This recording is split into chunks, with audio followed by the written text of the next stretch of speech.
Maybe Leo should. Raider Nation. It's time to connect. Leo, Jay, Nate, Jeff, right.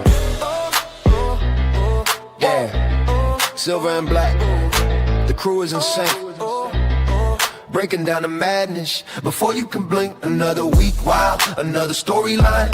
But the Raider connection keeps it all in line. From Vegas lights to the East Coast grind. We talk that truth, no filter, no rewind. Four voices strong, so buckle in tight. It's time to bring the nation to life tonight. This is the Raider Connection Show, where the silver and black stories flow. Leo, J, Nate, and Jeff on go, breaking every play down blow by blow. R-N-4-L, you already know. Welcome to the Raider Connection Show. Leo with the facts, breaking down the scene. Jay brings a fire, keeping takes real mean. Nate on the road with the vibe and the view. And Jeff swings heavy when the nation needs truth. Wins or losses, we show up proud. Raising Raider Nation, loud and loud. Hit that chat, pull up, don't wait. This is family, this is connection, this is fate. Silver shields up, the energy grows. Four voices united everywhere that it goes. Every first down, every heart rate hit. Raider Nation stay locked, we don't quit. This is the Raider Connection Show, where the silver and black stories flow. Leo, J, Nate, and Jeff on go, breaking every play down blow by blow. R-N-4-L, that's how we roll. Welcome to the Raider Connection Show. So grab your drink, hit subscribe, let's ride. Raider Nation strong, we never divide. From kickoff to the final echo, you're tuned into the Raider Connection Show. Hey!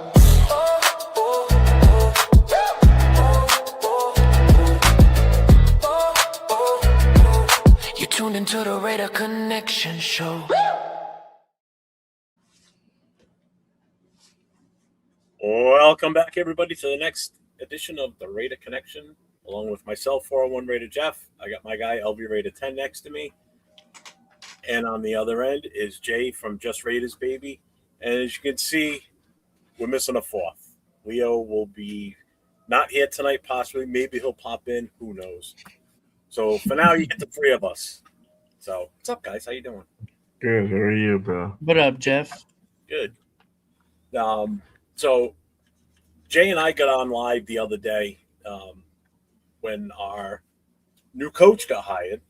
So we did. We were on for about 2 hours. I mean, the whole press conference thing went on forever. But it was exciting. So Nate, this is the first time I've been able to talk to you since that happened. So I want to get your feeling on everything here. What's your take? Yeah, I mean, he was my first choice personally. I know you were a little skeptical until pen got to paper, but to me it was kind of writing on the wall once we were out on all of the bigger head coaching candidates like Saleh and those guys kind of went early. And once I seen those guys already go and get jobs, I felt like, okay, I think we're gonna go all in on Klint Kubiak, and that's when he shot up to my top of my list. And I think the same thing happened with the Raiders, and I'm really excited. Obviously, we didn't get to see the best offensive performance out of the Seattle Seahawks in the Super Bowl, but his resume really speaks for this entire season that the Seahawks put on film, and I'm really excited to see what he can do with this Raiders offense and what we're hoping to be a good year this year. And Jay, I know like I said, you and I were on together for a while on Tuesday.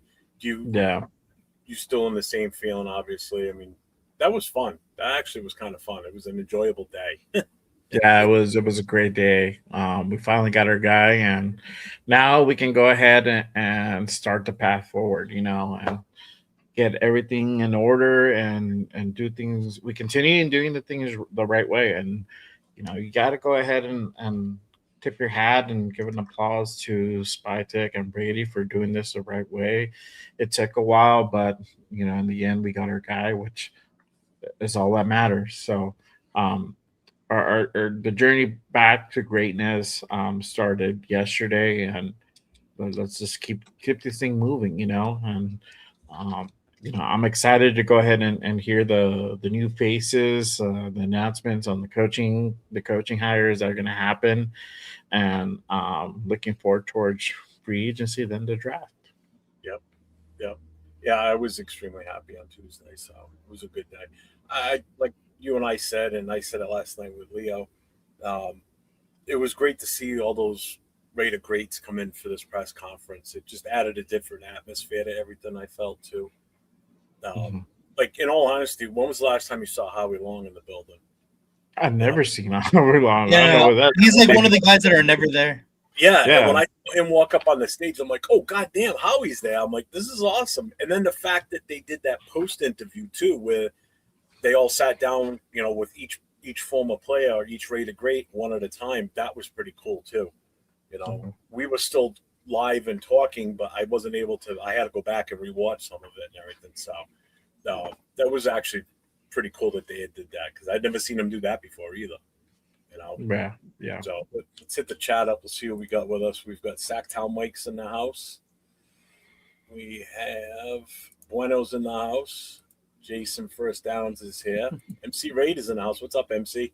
What up, MC? Robert Pena. Tanner Jack. Silver and Black Coffee. What's up, man? What's up? AO's in the house. What's going on, man? Marcus Banks is here. Marcus. Marcus, it's you. God, you guys this. Rorschach, say what's up, Rorschach. What's good, Rorschach? What did Jason say? I'm glad we got a coach who we targeted from the beginning. Oh, exactly. Rorschach, I'm here on this channel to show Nate love so I don't get fined. I know, dog. Yep. Yeah, make sure you show the love. Ja Raid is in the house. I got something I'm going to play that Ja Raid sent me. That was actually pretty cool. What's up, Raid at night? What's going on? He would manage the game clock good as the first time AC. He was bad at it. I think the problem with AP is he just didn't have enough experience being around the coaching staff, to be honest with you. I think he's going to be fine when it comes to that. You guys feel different on that? Even Pete couldn't do it. To be honest, I don't know about Jay, but I could barely hear you. I could barely hear him too. That was like, bro. I was like, what the fuck? Yeah, something's wrong with your mic, Jeff. Check. But I honestly, we didn't hear what you said. We're like, it was just going faint. I heard a couple of words, but I wasn't completely sure. How about now? Yeah, we can hear it now. Hello. Yeah. There you go. Yeah. So regarding Raider Knight's question or comment, what do you guys think about him with the clock management?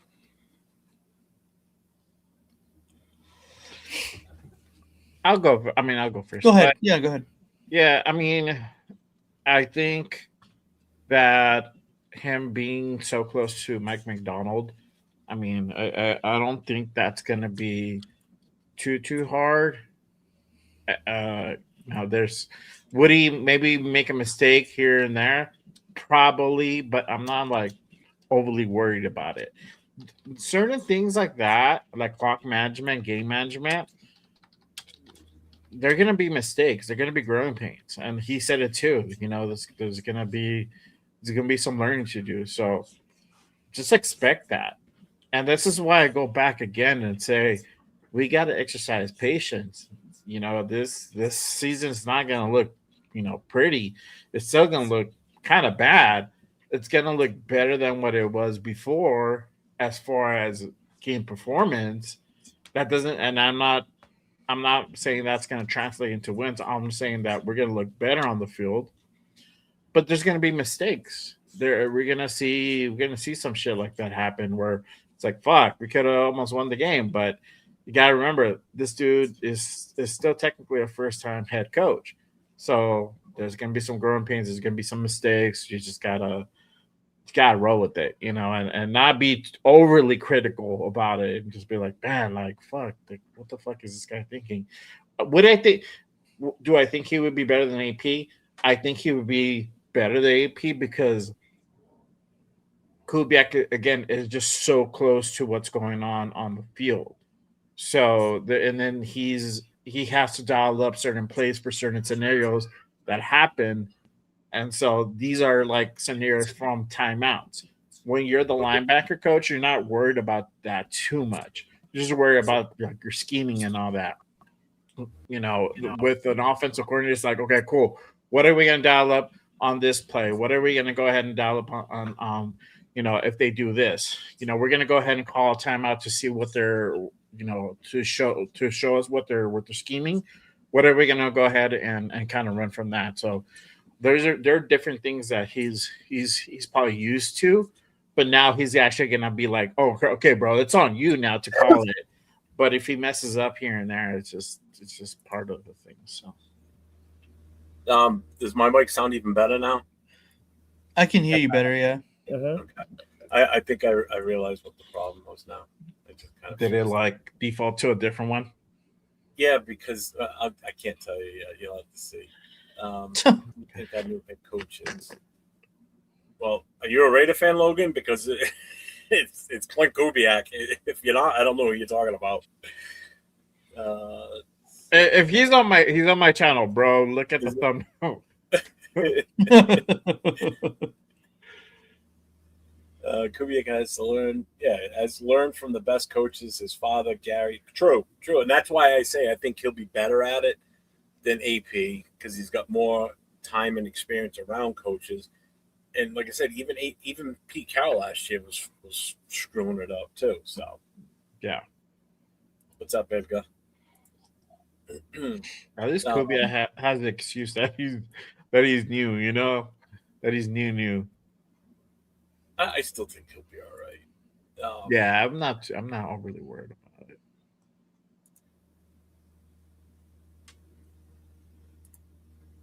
So, what did you think about the presser though, Nate? Did you watch the whole thing?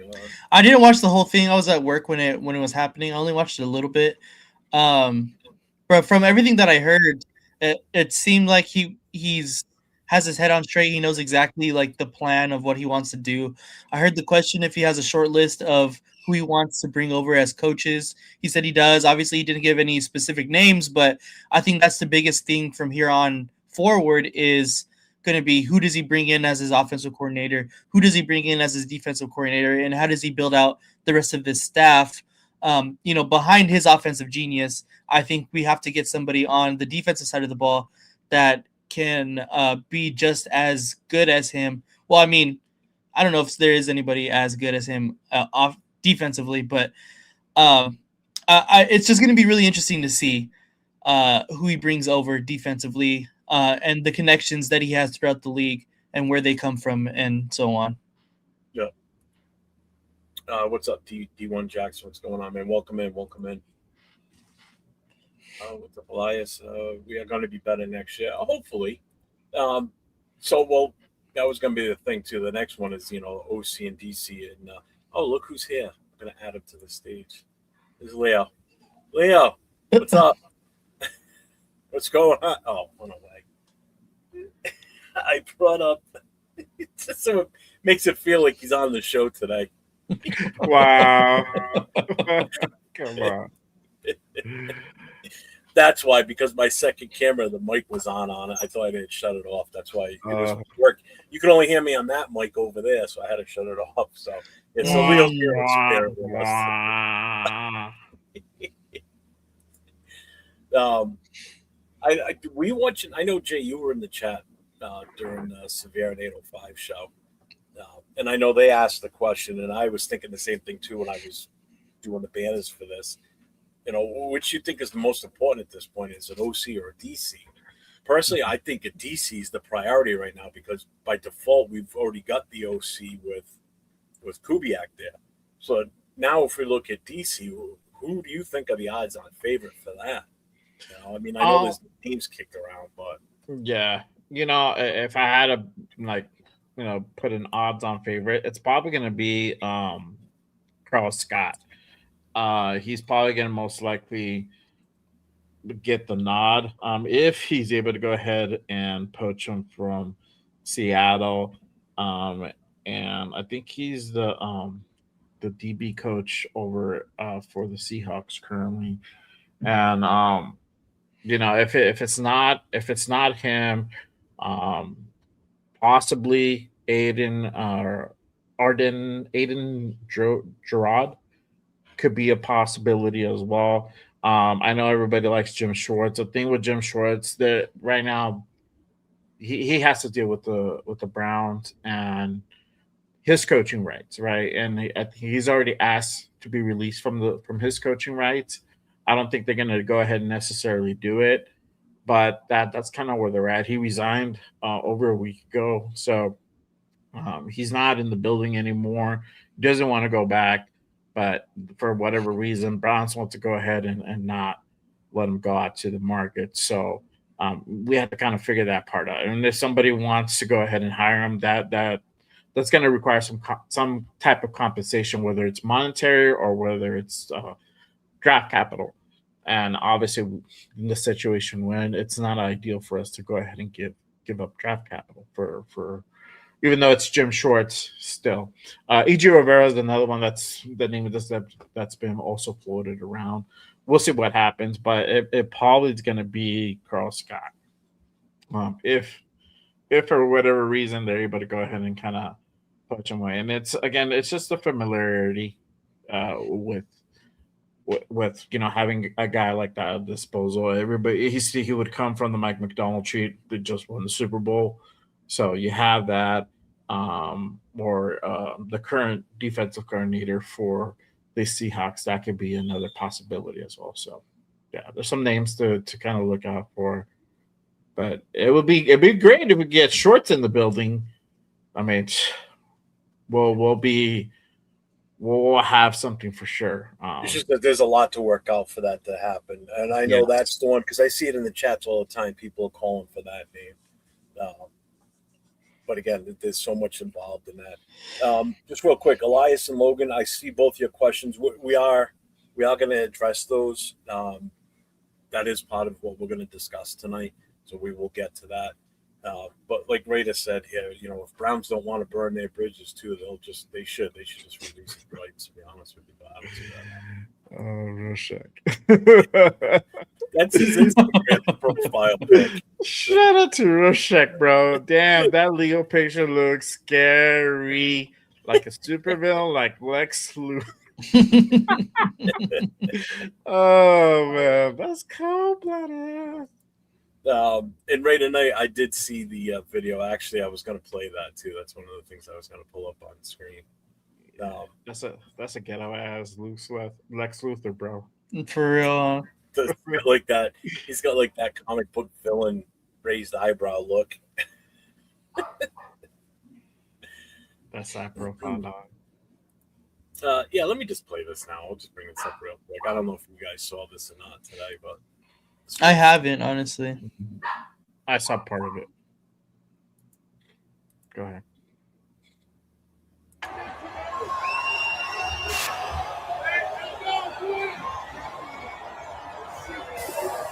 Look at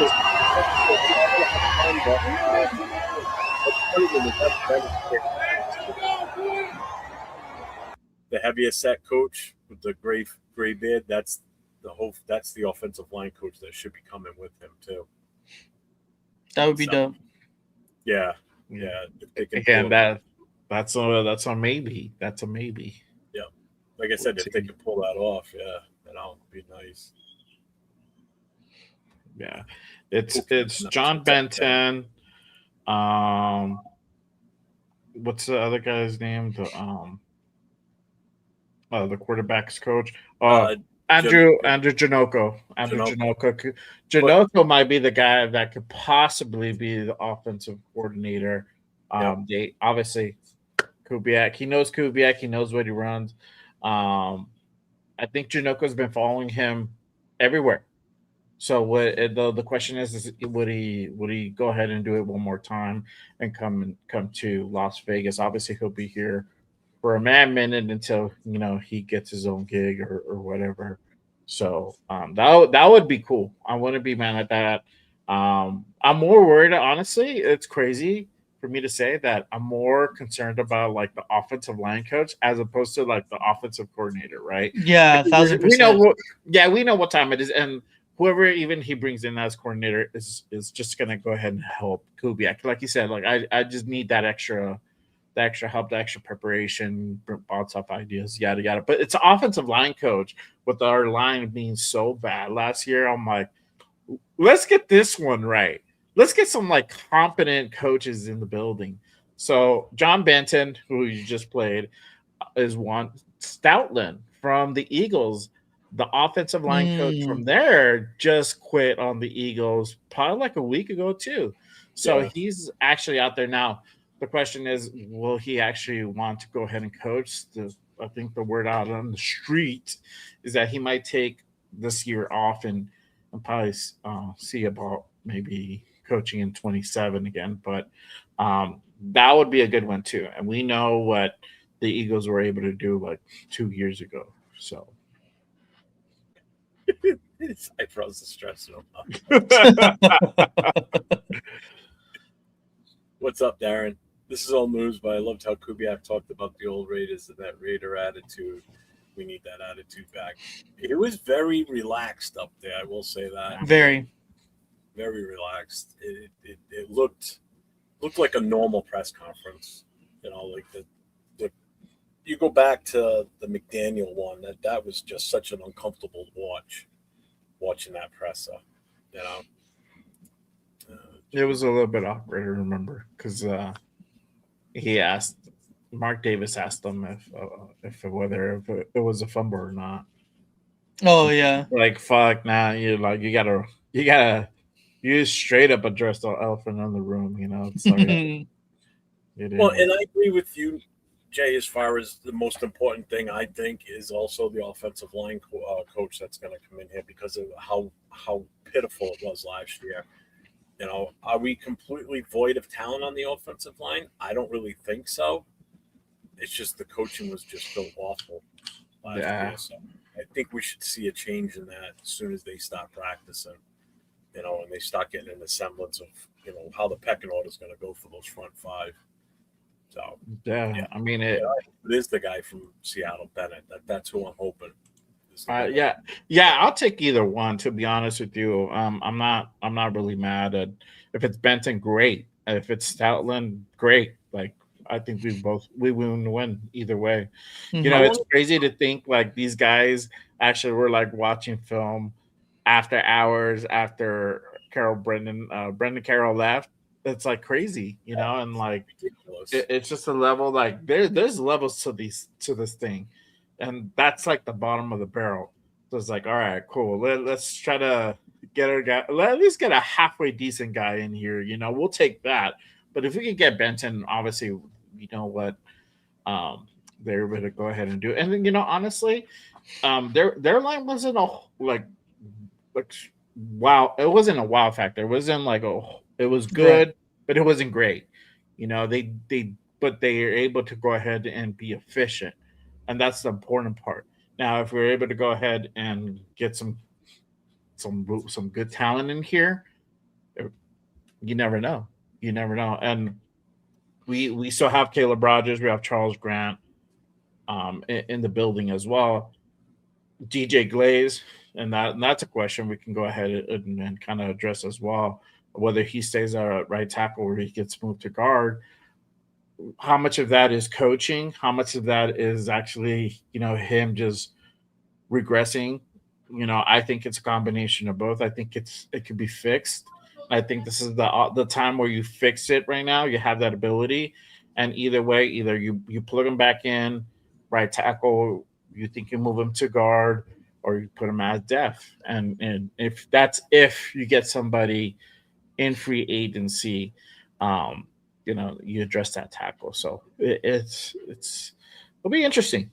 It'll be interesting for sure. How long was Stoutland in Philly for? Do you know how long he was there? Fuck, like 15 years. I don't know. It's something like that. He's been there for a long time. Okay. Oh yeah. I think he just wanted to move on. Let me 2013. So over 12 years. Yeah. 12 years, yeah. That's a long time. It's a long time in one spot. Yeah, Mhm. for sure. So Ray Knight asked, do you guys think all the players will buy into Kubiak? Looked like only some offensive players were at the presser. I think the biggest one that was missing on the offense, I think, was Brock. I'm surprised he wasn't there. But I'm glad Brock to see was Jet. Brock wasn't at the thing, but he was in the building. Yeah. Yeah. I'm Is he- excited because I know how much he supposedly wanted the Saints to grab him that year in the draft. So he's been wanting to coach this kid for a while. So now obviously here's his chance. I'm hoping big things for him, provided we get the right quarterback and the offensive line fixed, then we're good. Yeah. I'm psyched for what he can do with Genty too. To be honest with you, Yeah, me too. I think they're gonna pay in. I can't see them not. They haven't had that. I think he's going to be more of a disciplinarian than some people think he's going to be, because he doesn't look like it. Like he was saying all the right things on Tuesday. That makes you want to get on board with him and like, hey, let's run this. Let's get going. Yeah, he's definitely more serious. It's up to Brock. Shout out to Rundown. He did like kind of like a resume of him, and there was some footage that he played, and he's still lively, but you're not gonna see like him wrestling around with like an offensive line. It's like he's gonna be this. Your mic's cutting out. Oh shit! Hold on. Can you hear me? Yeah, you can. Okay. I said, he's more serious, and it might happen where you're not going to see him wrestling around with like an offensive lineman, and yeah, that's you and I said that. Yeah, he's gonna be conducting business out there, and that's what you want. We want somebody who's about football and about winning and preparation, real preparation, not just fucking practice, real preparation to the game, and executing at a high level. So, I'm all for it. Whatever that looks like, let's go, bro. Let's see, Rorschach. Last year's presser was a bit concerning for him because Pete said, yeah, and that's the good thing, because he didn't come out and put any onus on the team as far as saying, oh, we're going to win this. We're going to.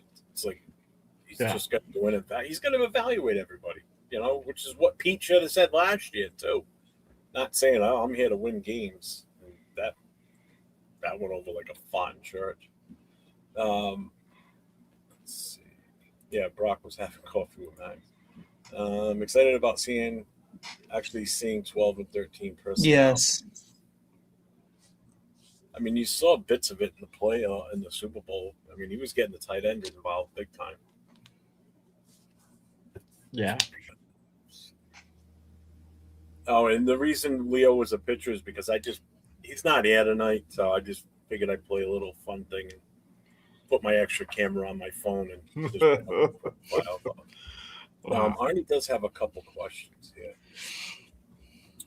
Let's see what he's got. Which draft class in the last 4 years was the best? Was last year the worst due to not playing rookies? Nate, I'll let you hit that one. Which draft class in the last 4 years was the best? Was last year the worst due to not playing rookies? That's kind of tough. I think the most impactful one was the Brock Bowers year with Bowers and JPJ and Glaze. Just because those were 3 automatic starters on our team in general. So to do that, I feel like that was probably our best in the past 4 years. I don't think last year was the worst because, again, like you said, they didn't play. Like a lot of them didn't play meaningful minutes until the end of the season, really. So we don't really know what exactly we have. Obviously, we know what we have in Genty, and he's of course an all-world talent. But guys that didn't really get to play, like Besh and the 2 offensive linemen that came in and played well at the end, like I think that's going to be a really good building block for the future of what we can expect to move forward with Spytech drafts. Is slowly building. Hopefully we see a lot more results quicker than we did this past season. But I think that he has the right mindset of making sure that we're building for the future.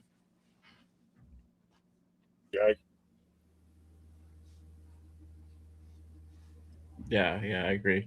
Um, yeah, I think that the Brock Bowers were JD5 uh, was in, and Caleb was probably the best draft in recent time. Mm-hmm. yeah, I finally agree completely with that. I mean, you hit on your first three picks, 3 rounds straight there. And I mean, granted, yeah, they kind of fell off this year. 2 out of the 3, one because of injury, and 2 because he just wasn't getting coached right. I think Mm-hmm.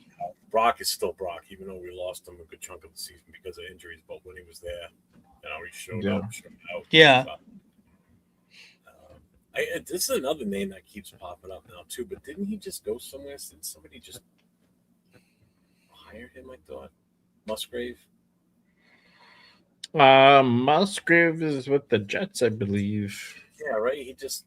Hmm. I thought I saw that because he sent me something earlier today too about. Oh yeah.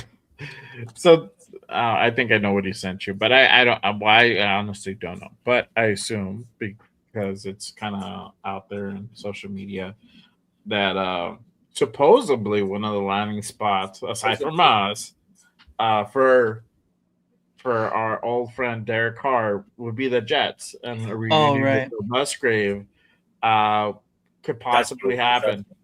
That's Is that the one? No, he sent me something different, but I did read about that too. I did see something come up today Yeah, on it. good. I'm like, good. Take him. Yeah, Take just him. get him away from here so people stop I'm talking about I'm good on that. I'm good. Let them go ahead and waste money and waste draft capital on Derek Carr. Go ahead, please do it. Let's see. I'm O-line cost was coaching, and more coaching. Yeah, true.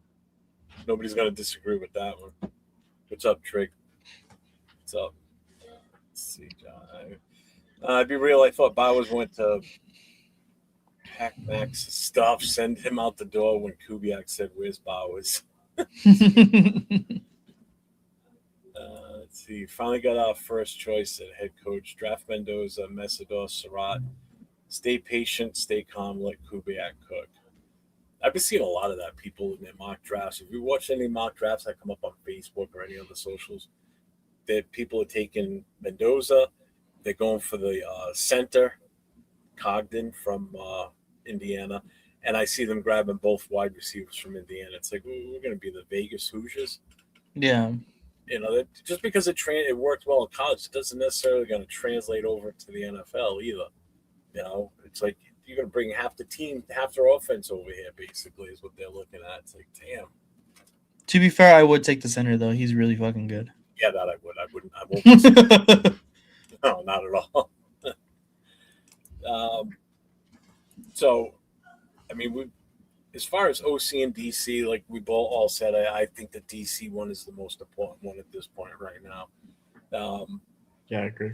And basically, what do you think this does for the offense itself? Like, who do you expect to see shine that's on this roster right now, outside of the 2 guys that we always talk about, and that being Genty and Bowers? Who do you think could also step up in this system that he's going to come in here and run? Nate, you can go first on that one. Honestly, in my opinion, I think it's the inclusion. If you watch a lot of Seattle Seahawks football, is the inclusion of every single tight end in their system. That was Arroyo, Barner. Damn, I'm forgetting somebody pretty massive there, but like all of their tight ends had quality reps and receptions. You seen Barner have basically what felt like the only touchdown of the game in the Super Bowl, but it's the fact that we have 2 really great, talented tight ends, and now we're gonna finally, hopefully, see the full potential of Michael Mayer. I think that it's gonna be. We've been saying it this whole time since Josh McDaniels, that he's gonna run more 12 personnel, more 13 personnel, get both tight ends out there, but we haven't really seen it. Albeit it's been injuries of either tight end, but I think now headed into this year, watching what Klint Kubiak does with that personnel, and I think that I think that this is going to be the breakout season for Michael Mayer, and I'm excited for that for him. Honestly, Double O's. That's Yeah. LV rated 10. Just everybody, real quick here. Make sure you guys get over to all the channels. If you're not subbed on LV rated 10, make sure you hit him up for sure. Then you got Jay from Just Raiders Baby. Then you got Cheeto Linus, and then myself, 401 Raider Jeff. So make sure you spread the love between all four. We're streaming on all our channels. So hit that sub, hit the thumbs up, hit the notification, all that happy stuff. Yeah. So Jay, what do you think on that? As far as like who do you think has a chance to step up a little bit based on who's on this roster right now? Minus those two. I probably would have to go with Mike Mayer. You can possibly also get that from Trey Tucker. Trey Tucker's also, he's technically our wide receiver one, right, from the room wise. Right. But you probably see him either number 2 or number 3, depending how this offseason goes, right? But it's just another weapon. And, you have, guys like Raheed Shaheed who are kind of similar, but you'll have Trey Tucker out there. I think Trey Tucker will be utilized to his strength. I think all these guys are finally going to be utilized to their strength. So Mike Mayer, Bowers, when they're actually out there together, and again, like Nate said, you don't see them often together, and it's either because of injury or these just guys didn't scheme it up correctly. Finally, I think we'll have some of that where we'll see the 12%. We'll see the both guys out there and utilized correctly. I'm all for it, but yeah, it could definitely be Big Mike. Trey could do it on the offensive line. I think probably maybe JPJ is the only name that I see there. Caleb Rogers would probably be a guy to look out for. Again, it's just if they hire the right offensive line coach, we're probably gonna see a different line. Because we're gonna see some new faces, but the current guys out there, you're gonna see some good progression.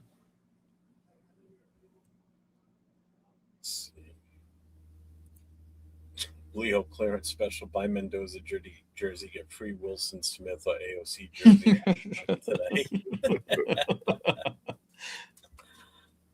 Let's see. It says Lau and Tonka are going to have a breakout season on defense. I like that idea. I do too. I really like what Jonah Lau did last season. He came on. He came on as the season went on. So I'm impressed with what I saw from him. Let's see. And also, I think Raiders should draft the number 1 wide receiver from Indiana. See, it's the same thing still. I guess we can just jump right into this part then. We kind of covered this, the Bowers and Genty impact. I think we kind of got an idea on how much he's gonna use both of those guys. He's gonna cook with them. He's excited to get a hold of Genty, and he's obviously ecstatic that he's gonna get to coach Brock Bowers. I think the sky's the limit on both of these guys next year, provided we get that O-line fixed. We do need another running back, though. We definitely need a change of pace back there. Yeah. So I want to give him a breather because right now we got 3 guys in the room. That's Genty, Collier, and Lobby, and that's it right now. So we definitely need that. So Jay, I'm going to turn it over to you here on the latest Maxx Crosby rumor. Basically what you discussed before we started tonight. So this is going to address one of those questions earlier about Maxx. So go ahead. And I'm going to go ahead and put this up, and I'll read it if you want to go ahead and add it to the thing. So there's the latest Maxx Crosby rumor to go ahead and come out. Again, a story that hit up today, basically stating that there's some relationship ending that has to happen now between Maxx Crosby, Tom Brady, and Alex Guerrero, which I believe he's like the Raiders wellness, strength and wellness coach, something like that. He has like kind of a little bit of a weird title, but this report, this is something that Albert Breer posted as well. They kind of alludes to basically what happened towards the final two games or the final couple games of the season where they shut down Max. And again, this is from Albert Breer. I quote: "There's a lot of mending that needs to be going on if the Raiders are going to go ahead. The Raiders are going to hang on to Maxx Crosby." Breer said, "It all goes all the way to the top of the organization with Tom Brady and Alex Guerrero. The way the communication happened with the injury in December left mark. This is a guy incredibly loyal to the Raiders organization, wanted to spend his entire career there, and is loyal to Mark Davis as well. Now he feels betrayed, and I think this is where this is. I think that there is this feeling. I'm 20 years old. They didn't do right by me, so it's not time for me to find a way to win." Guerrero, Brady's longtime trainer, joined the former Patriots quarterback in Vegas as there you go, wellness coordinator. Um, and he's partially responsible for Crosby wanting a fresh start somewhere else. Greer. And again, it's a quote saying he was part of the communicating. He was part of communicating the Raiders' decision, why they made the decision to shut him down in December, which really angered Max. I believe the day was the 23rd of December when they had some scans done, and the Raiders basically told them after the scans, "We're going to go shut you down for the season." So it says Max had suspicion that they were going to go ahead and do it to tank as well because we're on the cusp of walking in the number one pick. But the communication got fouled up. A lot of people in that building report to Alex Guerrero. Now Alex is seen as the eyes and ears of Tom Brady internally, so there's some fence mailing that would have to happen there. So basically, to me, what this is saying, and again, you guys, everybody can form their own opinion, but he is saying because the way that the Raiders shut Maxx Crosby down for the last few games of the season, this is why Max wants out.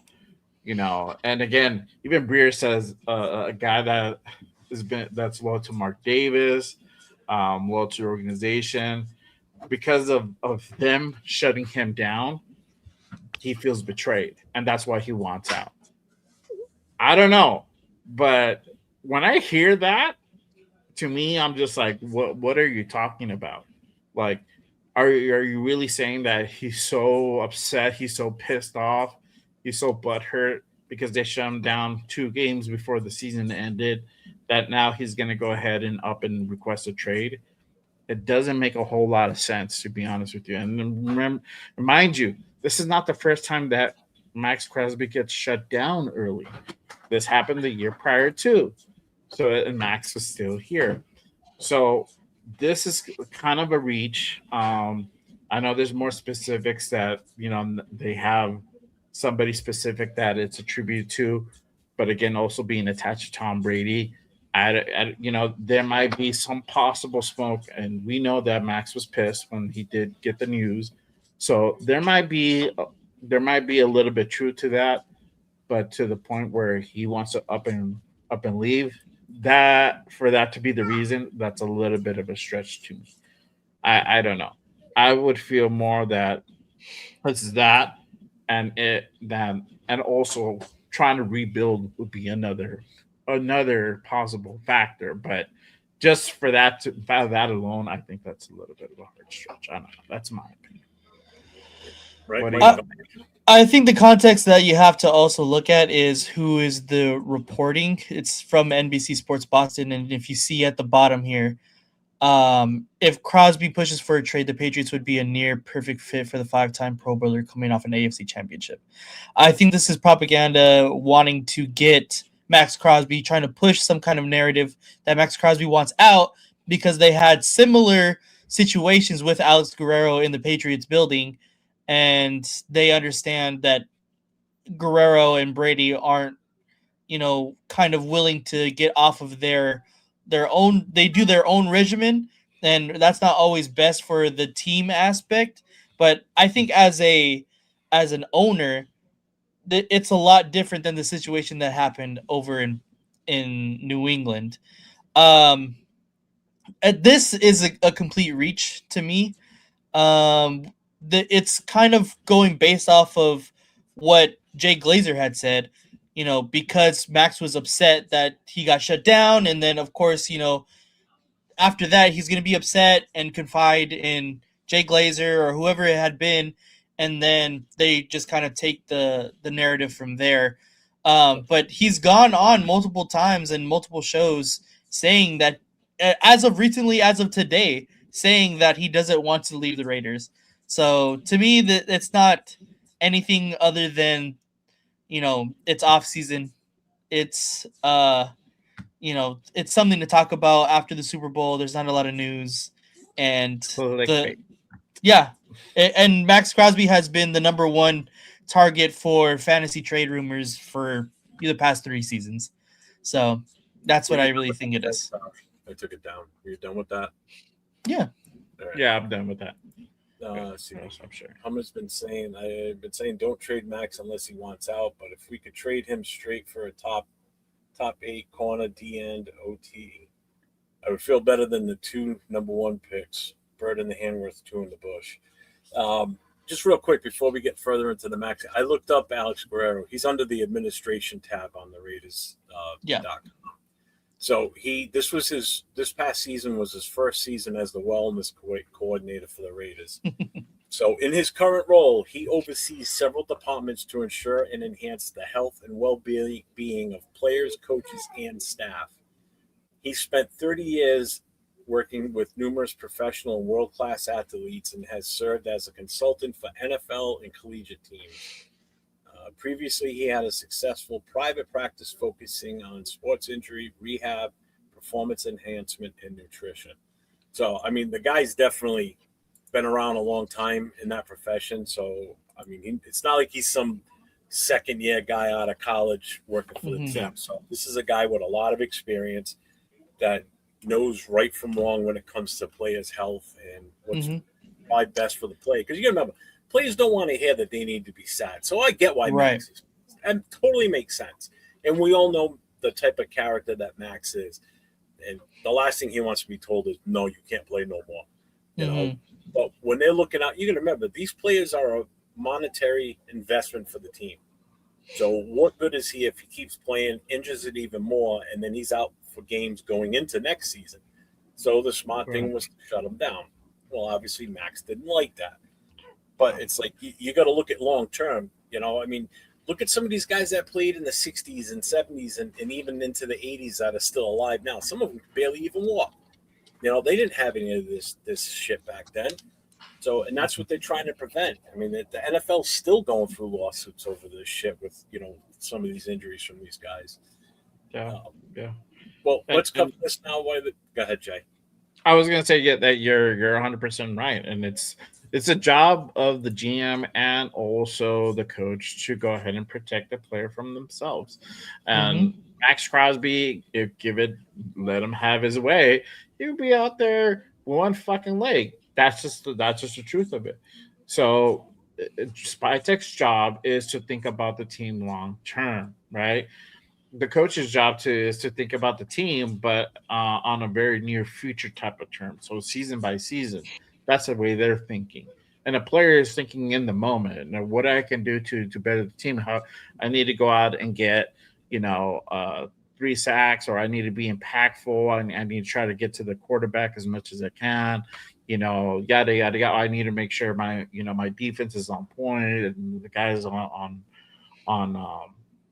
that are with me on the line, they need to be good. So it's shit like that.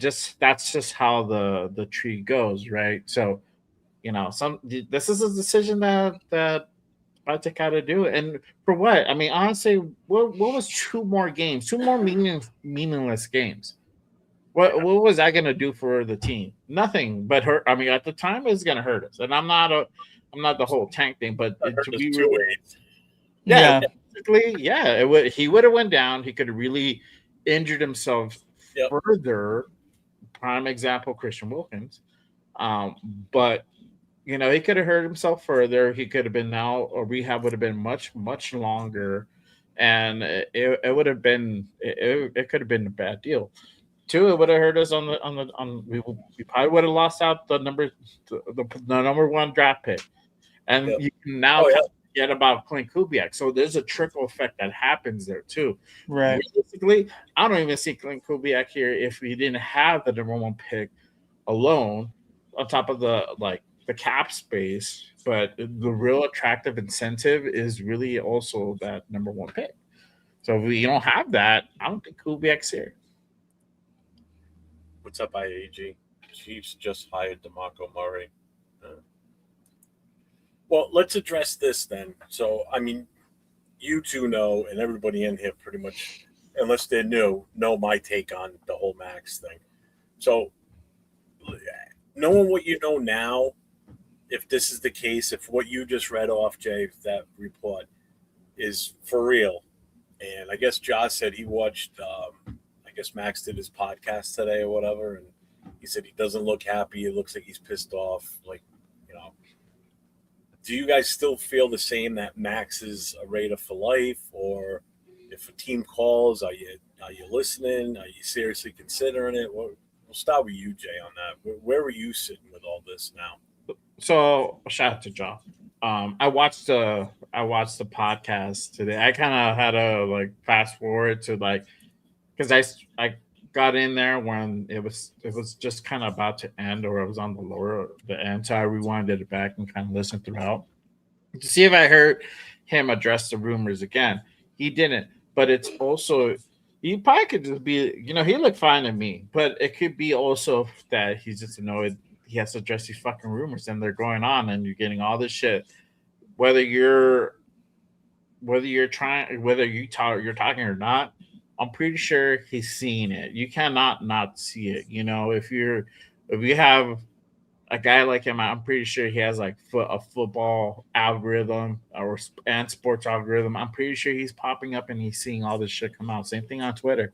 So this is coming up, and you can't help not to look at it. So I think that's kind of what is stemming from there. Do I think Max is a Raider for life? I do think he's gonna be here. If push comes to, I feel that he's gonna be here. Now this is the thing. You never know what could happen, and that's why I keep saying out there. My thing is, if it does happen, and like I said earlier, I was on the show with Primos and Will. Shout out to them. I said that if there's something that actually quietly, won't know about it until it actually happens. So like a surprise thing, kind of like Your mic. thing. Hold on. You're good now. But yeah, it keeps fading in and out every now and then. Okay. It might be the thing. I don't know. So I said if something happens with Max, it'll happen like suddenly, and we won't hear about it. Just kind of like the Christian Wilkins thing where he got released, and we won't know about it.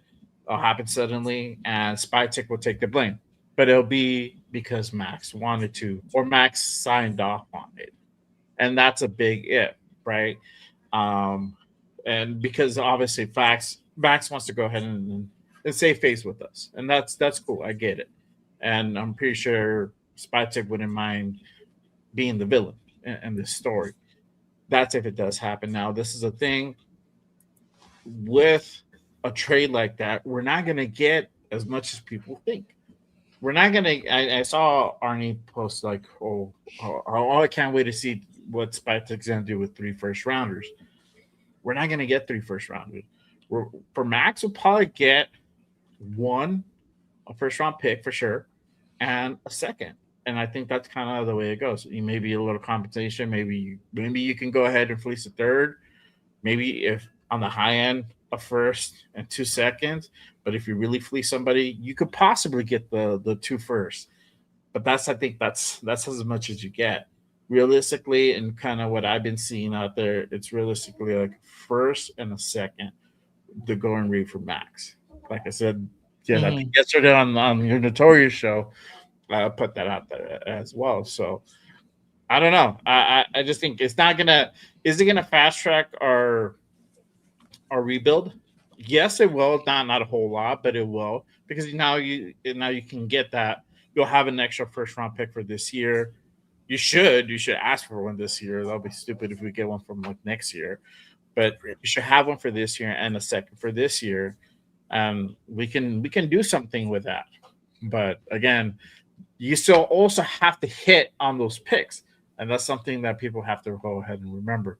Not necessarily where you're going to go ahead and hit on those picks. If you hit on one, great. If you hit on both, you just lucked out. But you can also like strike out completely. So you have that risk as well. So it's a risk versus reward type of scenario. I would like to see Max here. I feel that he has worked and he deserves to be here when we start when we start really winning again. Um, and I know about the whole timeline thing, but that is the fan in me, because I feel that he loves being here. He loves being a Raider. He loves being part of Raider Nation. And man, when you have guys like that in the building, you want them to see what they you want them to have what they always wanted. So that's my take. Well, what happened at the Super Bowl with Puka? What did he do? Did I miss something? No, he just talks a lot. That's why. He said that the Rams fans don't really have there's not a big following in LA for Rams fans. Like they don't have full home advantage. Could have told him that. That's I know. He's not lying. So then a lot of people he's took it the wrong way, because he was on a podcast with Fred Warner, who Fred Warner said like, oh, yeah, we have an extra home game because in LA, when they play in LA, it's all ninered out. So Wow. yeah. I didn't know that. That's crazy. Yeah. Just Nate, I'm going to have you answer the same question on Max, but I just want to hit Arnie's thing that he mentioned here. This one here, he goes, look in your crystal ball in 5 years. Who is still on our team? Max, Genty Bowers, Kubiak, or Spytek? I don't think Max is here, which is why I'm behind trading for him now, because he's not going to be here long term. Like he's not going to be here when the rebuild is complete and we start winning. It's going to be past his prime already. I mean, the time to get something for him is now. So I think all those other guys will still be here, though. But this is the thing, Jeff. You make it seem like this guy's like almost 40 years old. He's not. Exactly. He's going to be 29 this year. 2 years in a row now. They shut him down early because of injuries. 2 Yeah, years. but we were what? First, the year prior to this one, we were 4-13, or we're heading on that path of 4-13. We were on two win games, at that point. So it's, I don't know. I feel that he will be here. I think I can agree with you, because, and I know what you said before. I could agree with you, like the effectiveness of him being here, because he'll be a little bit older, probably around like early 30s, 31, maybe 32. That then I can see that, but he'll probably, if he doesn't get traded, bro, honestly, he's not going anywhere. He's not. So it's either happens now or it doesn't happen. Well, I should say it's got to be this year. This is the year you're going to get the most for him. Arnie says, other than Garrett, is Crosby really the second best defensive end in the league? I don't even think he's in the top 5 right now. To me, he's 4th probably. That's even putting him a little high. I mean, I'm not saying he's not good, but there's still some that are better than him right now, and some of them are even younger. Myles Garrett for sure. Yep. TJ Watt, Micah, and then Max. You don't think there's anyone else better than it? Yeah, even so that puts him 4. Okay. Yeah, 4. What about what's his name from? Aiden Hutchinson, no. Nick Bosa gets hurt too much. So that would be ahead of him. Nick Bosa gets hurt way too much. No, Hutchinson. Both. Hutchinson, no. That's it. Maybe Will Anderson. You can maybe convince me of Will Anderson, but as of right now, I still take Maxx.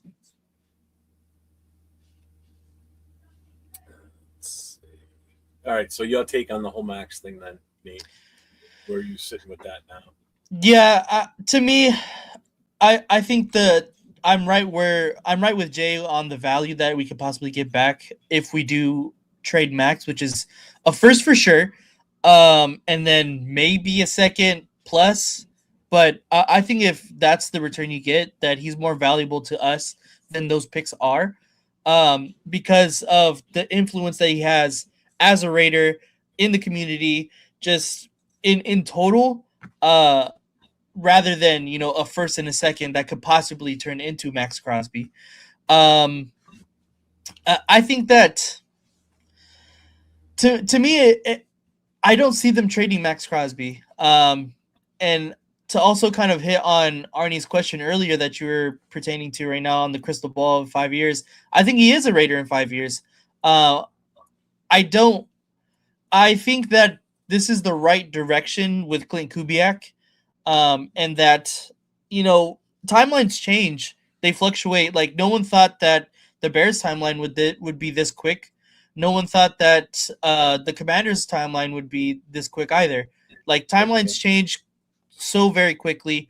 So it's not the fact that I don't think that he fits our timeline. I think that we're going to have to try and fit his, in my opinion. And that's what we're doing now by hiring Klint Kubiak, getting the first overall by shutting him down. Although, of course, it makes this whole trade rumors spark. But I think we're in the right direction.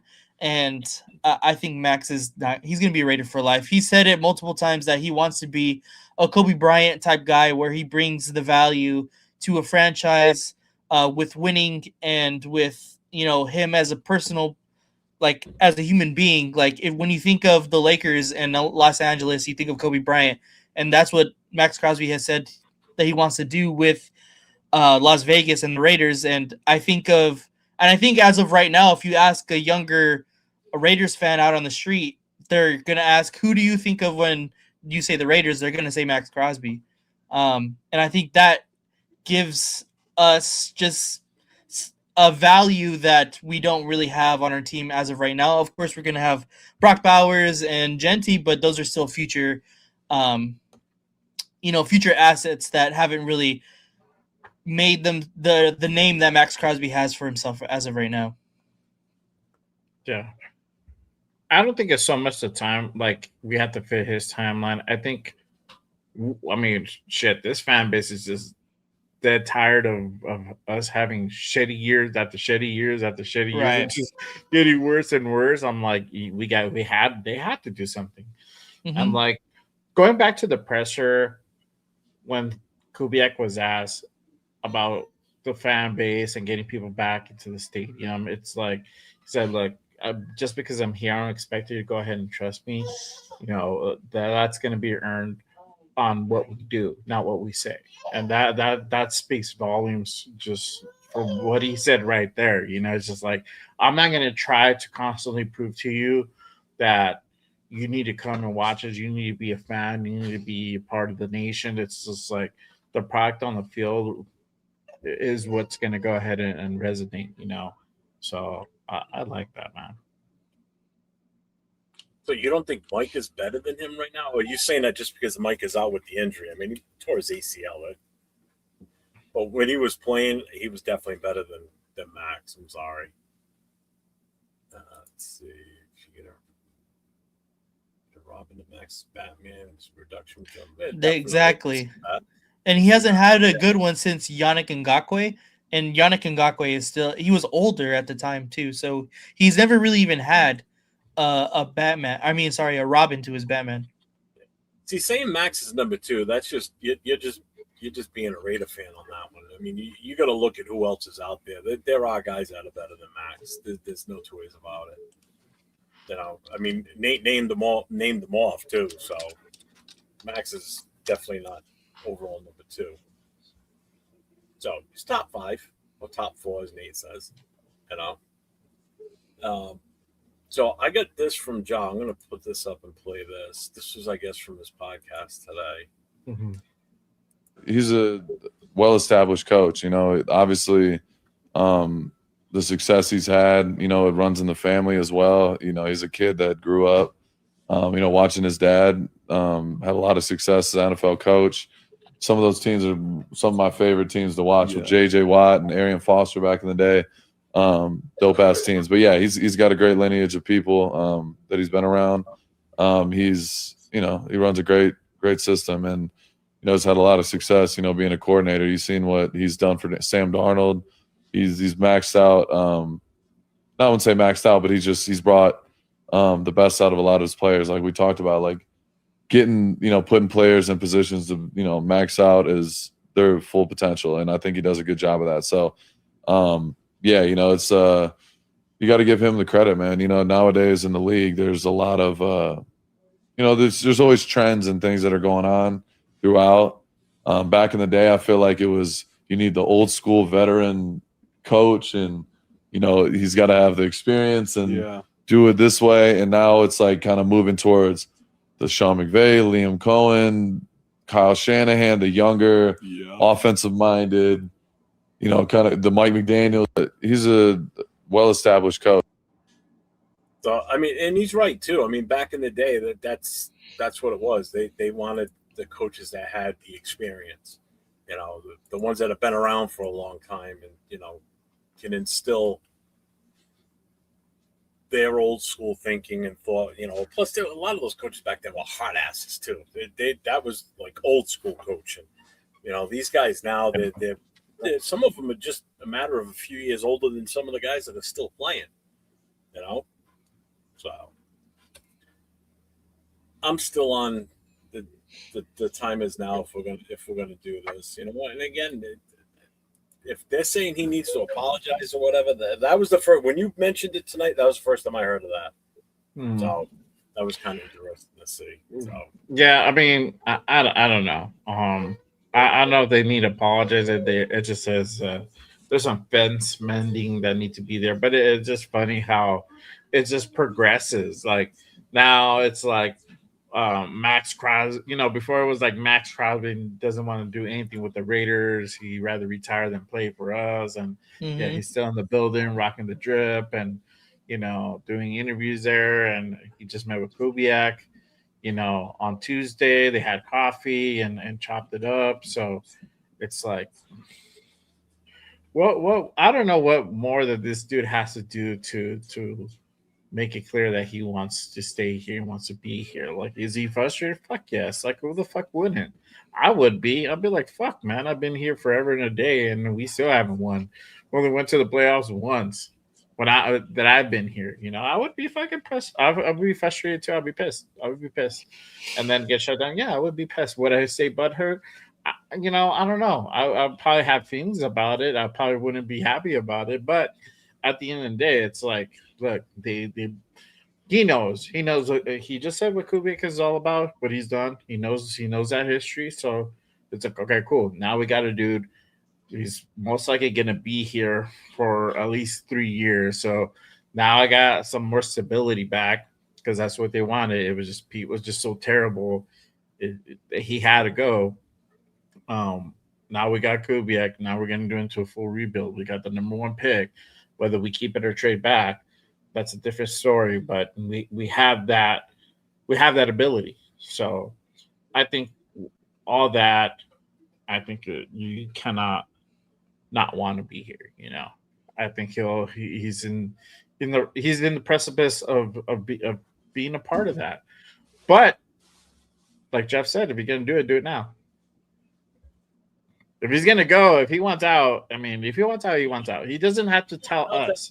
Talk to Spy, talk to Spy and get that figured out, and you know they'll spin it however they want, and that's fine. That's if he wants to leave. If he doesn't want to leave, then great. Just keep doing what you're doing. Talk about it. Don't talk about it. At this point, I think we're all tired of just hearing about it. Yeah. Plain and simple. Rojas, I'm the only one from the East Coast. I live in Rhode Island. The other two are West Coasters.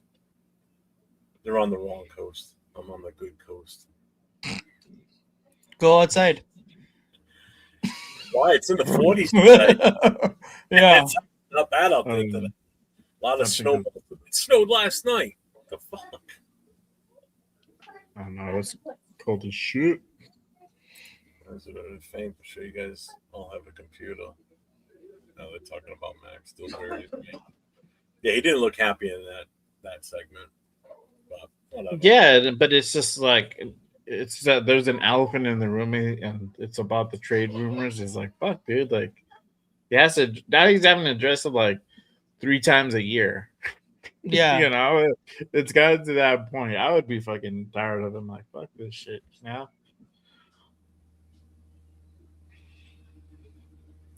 He's going off on Brady. Yeah, it's 10% ownership, not 30. About 35, I think he said.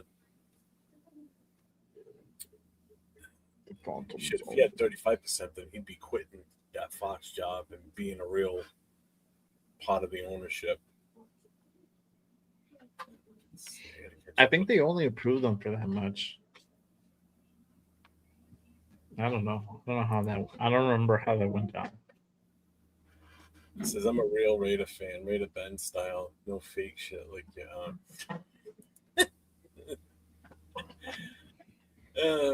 no argument for me on that one. I feel like calling you right now to chime in, but I don't want to disrupt the flow. Oh, you can call the number all you want. It's disconnected right now. So it'll just go to voice. So anybody wants to call that phone number from the show the other day, go for it. It's set up the voicemail right now. So leave a message. I'll play it Friday night. Or Saturday night. I don't know yet. Might be doing a Saturday night show from now on, which is strictly Raider fans calling in and leave voicemails and just listen to voicemails. Whatever. Coming up with another plan. Let's see. Would you trade Max for 2 first-round picks? What? It depends. It wouldn't have to be like it would have to be higher first round picks to get the true value that I think that Max holds. If it's like the 32nd and whoever, like if it's the Seahawks, we get the 32nd and then we trade for their next year's first. Like we're kind of expecting them to be good. So it's not going to have a really high value. It just wouldn't make sense. I agree. Yeah, I wouldn't. I would do it for 3. But that's just me, and I'm not looking to trade Max. But yeah, if I'm exactly. looking to trade Max, if I'm like on the let's trade Max train, or if I'm spy tech and I want to trade Max, I would take those. Or if somebody calls, yeah, because that's probably the best you're gonna be able to go ahead and get, realistically. But no, I won't. Hey, like if Cleveland calls, I'll take their first this year and their first next year because they're going to be bums again next year too. You want a team that's going to be in the top 10.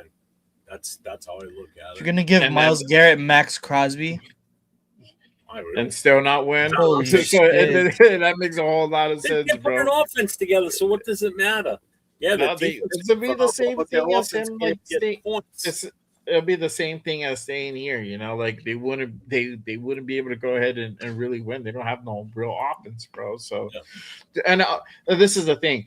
I feel like if there's a trade that happens, he'll go to a more contender, a team that's like a piece away, like a Maxx Crosby away from like winning it, and that's going to be a lower first round pick. Yeah, you're not going to get a number 10. You're going to get like a 26 or something like that. There you go. See my boy Haas is like send him to Tampa, and again that will be a lower fucking draft pick. You're talking about like. I don't even know what they are. I think they're like 20 something. I don't even know. 18. Yeah, so you're not getting a high draft pick. You're not getting a high first.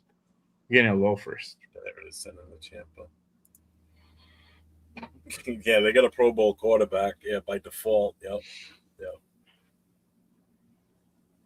By default. Oh yeah, I forgot about that. I forgot about that too. The It alternate. wasn't like he was voted in originally. He was only there because Drake made it play. Bo Nix wasn't going to be available. So next man up. Hey, who's number 8 on the list for the quarterbacks in the AFC? Oh, Shador Sanders. All right, he's a Pro Bowler. You're in, buddy. Come on in. Max to the Bears for all his picks.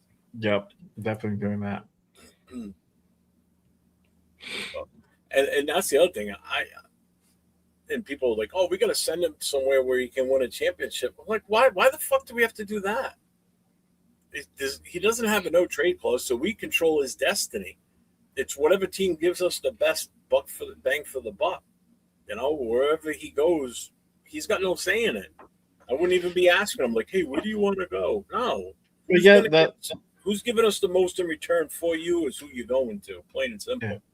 But that goes back. But No that goes back to my main argument is that it wouldn't go to like a high draft pick team. It would probably go to a lower draft team because they're the ones that are like a couple pieces away. They're down to go ahead and give up like a first this year and a first next year. Why? Because it's like we want to go ahead and win now, and he's the last piece, or he's like our second and last piece to go ahead and make that happen. That's just the reality of it. So yeah, it wouldn't go to like, oh, he wants to go. It'll probably be a contender because they're the ones that are more desperate. Browns wouldn't be desperate because they're not there, or Jets wouldn't make sense because they're not there. They're having to do a lot of things, not only defensively but offensively. They have to get that shit straight first. No, that's not true, Lou. I'm the only one that's up on the. I wanted to trade him last year. I don't. Yeah, I don't either. I this year's a better option than last year. Last year it would have been just bad getting those picks because of who was in charge last year. But this year I think it would be different. Yeah, it would definitely be different. But no, I'm not bueno. What did he say? He said Caleb Daniels. If you know, you know.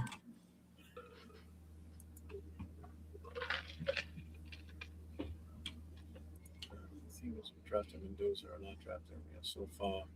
So far behind, it doesn't matter. It's on me. What's your take on Mendoza? Has it changed any since last week? Oh man, we're gonna have a whole 2-hour show. He opened up he threw the grenade in the room, bro. I just did. I just turned on the buzzsaw. Brag out. Run the gauntlet. Let's go. Wish I had that sound. Brag out. For real. Is it just me or the quality of teams been bad the last 2 seasons? I don't know. Do you see that? Quality of teams being bad? Is it because teams that are coming out of nowhere and winning successfully and making it deep in the playoffs? Is that maybe why? Well, I think last season's Eagles team had depth every single position.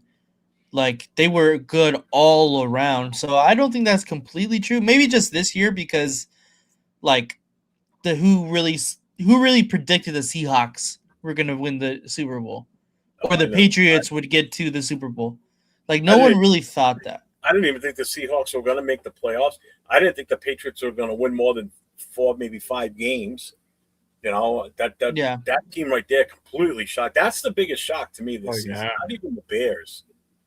Not even the Bears. For some reason, the Bears didn't surprise me. The Patriots won't surprise me because I think it's because you and I both saw them live that first game, and I just thought like, all right, well, if we beat them as bad as and dysfunctional as we were with our offensive line going into the start of the season, then I don't see the Patriots being that great this year. And then bang, they just ran it. They ran it, But they did have an easy schedule. Easy schedule. Yeah, they did, and that's why you had Will Campbell and I forgot the other guy, the guard, have success majority of the season until the playoffs where they actually started playing some really good teams and like, oh shit, Like this is different. This is a different thing here, and that's why you had the performance of Will Campbell on Super Bowl at the Super Bowl. It's You just treat you only get so far Is with the that rookie. is that true, Joe? Derek Carr predicted Patriots Seahawks Super Bowl in September. Did he That's really? that would be crazy. I need you gotta send me that, bro.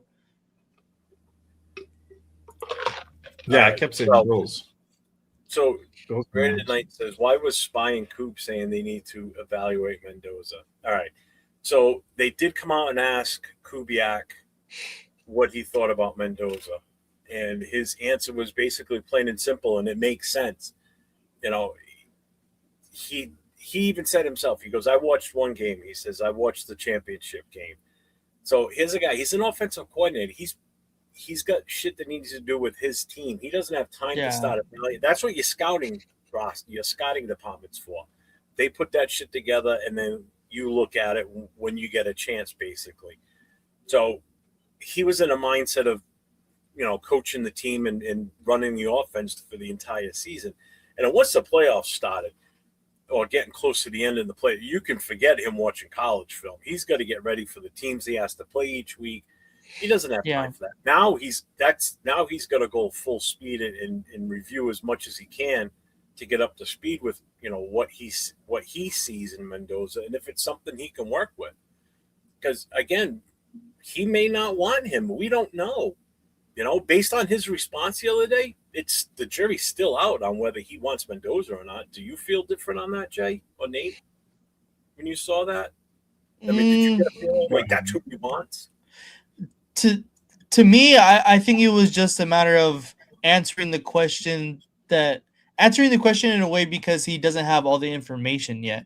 Like he can't completely answer like, yes, I want to be all in on Mendoza when he hasn't really studied the film and looked at him as a prospect completely. So, I mean, I'm not really sure. Obviously, we have all of our personal opinions on the prospect of Fernando Mendoza, but I really don't know what Kubiak feels about Mendoza. I can tell you what I feel and how I think he fits into the system, but obviously I'm not Klint Kubiak, so we are definitely going to be able to see during this draft process what everybody thinks. Jay?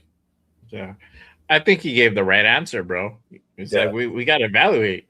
Yeah. For one, you don't want to tip your hand. You don't want to say we're gonna go out and get the fucking kid.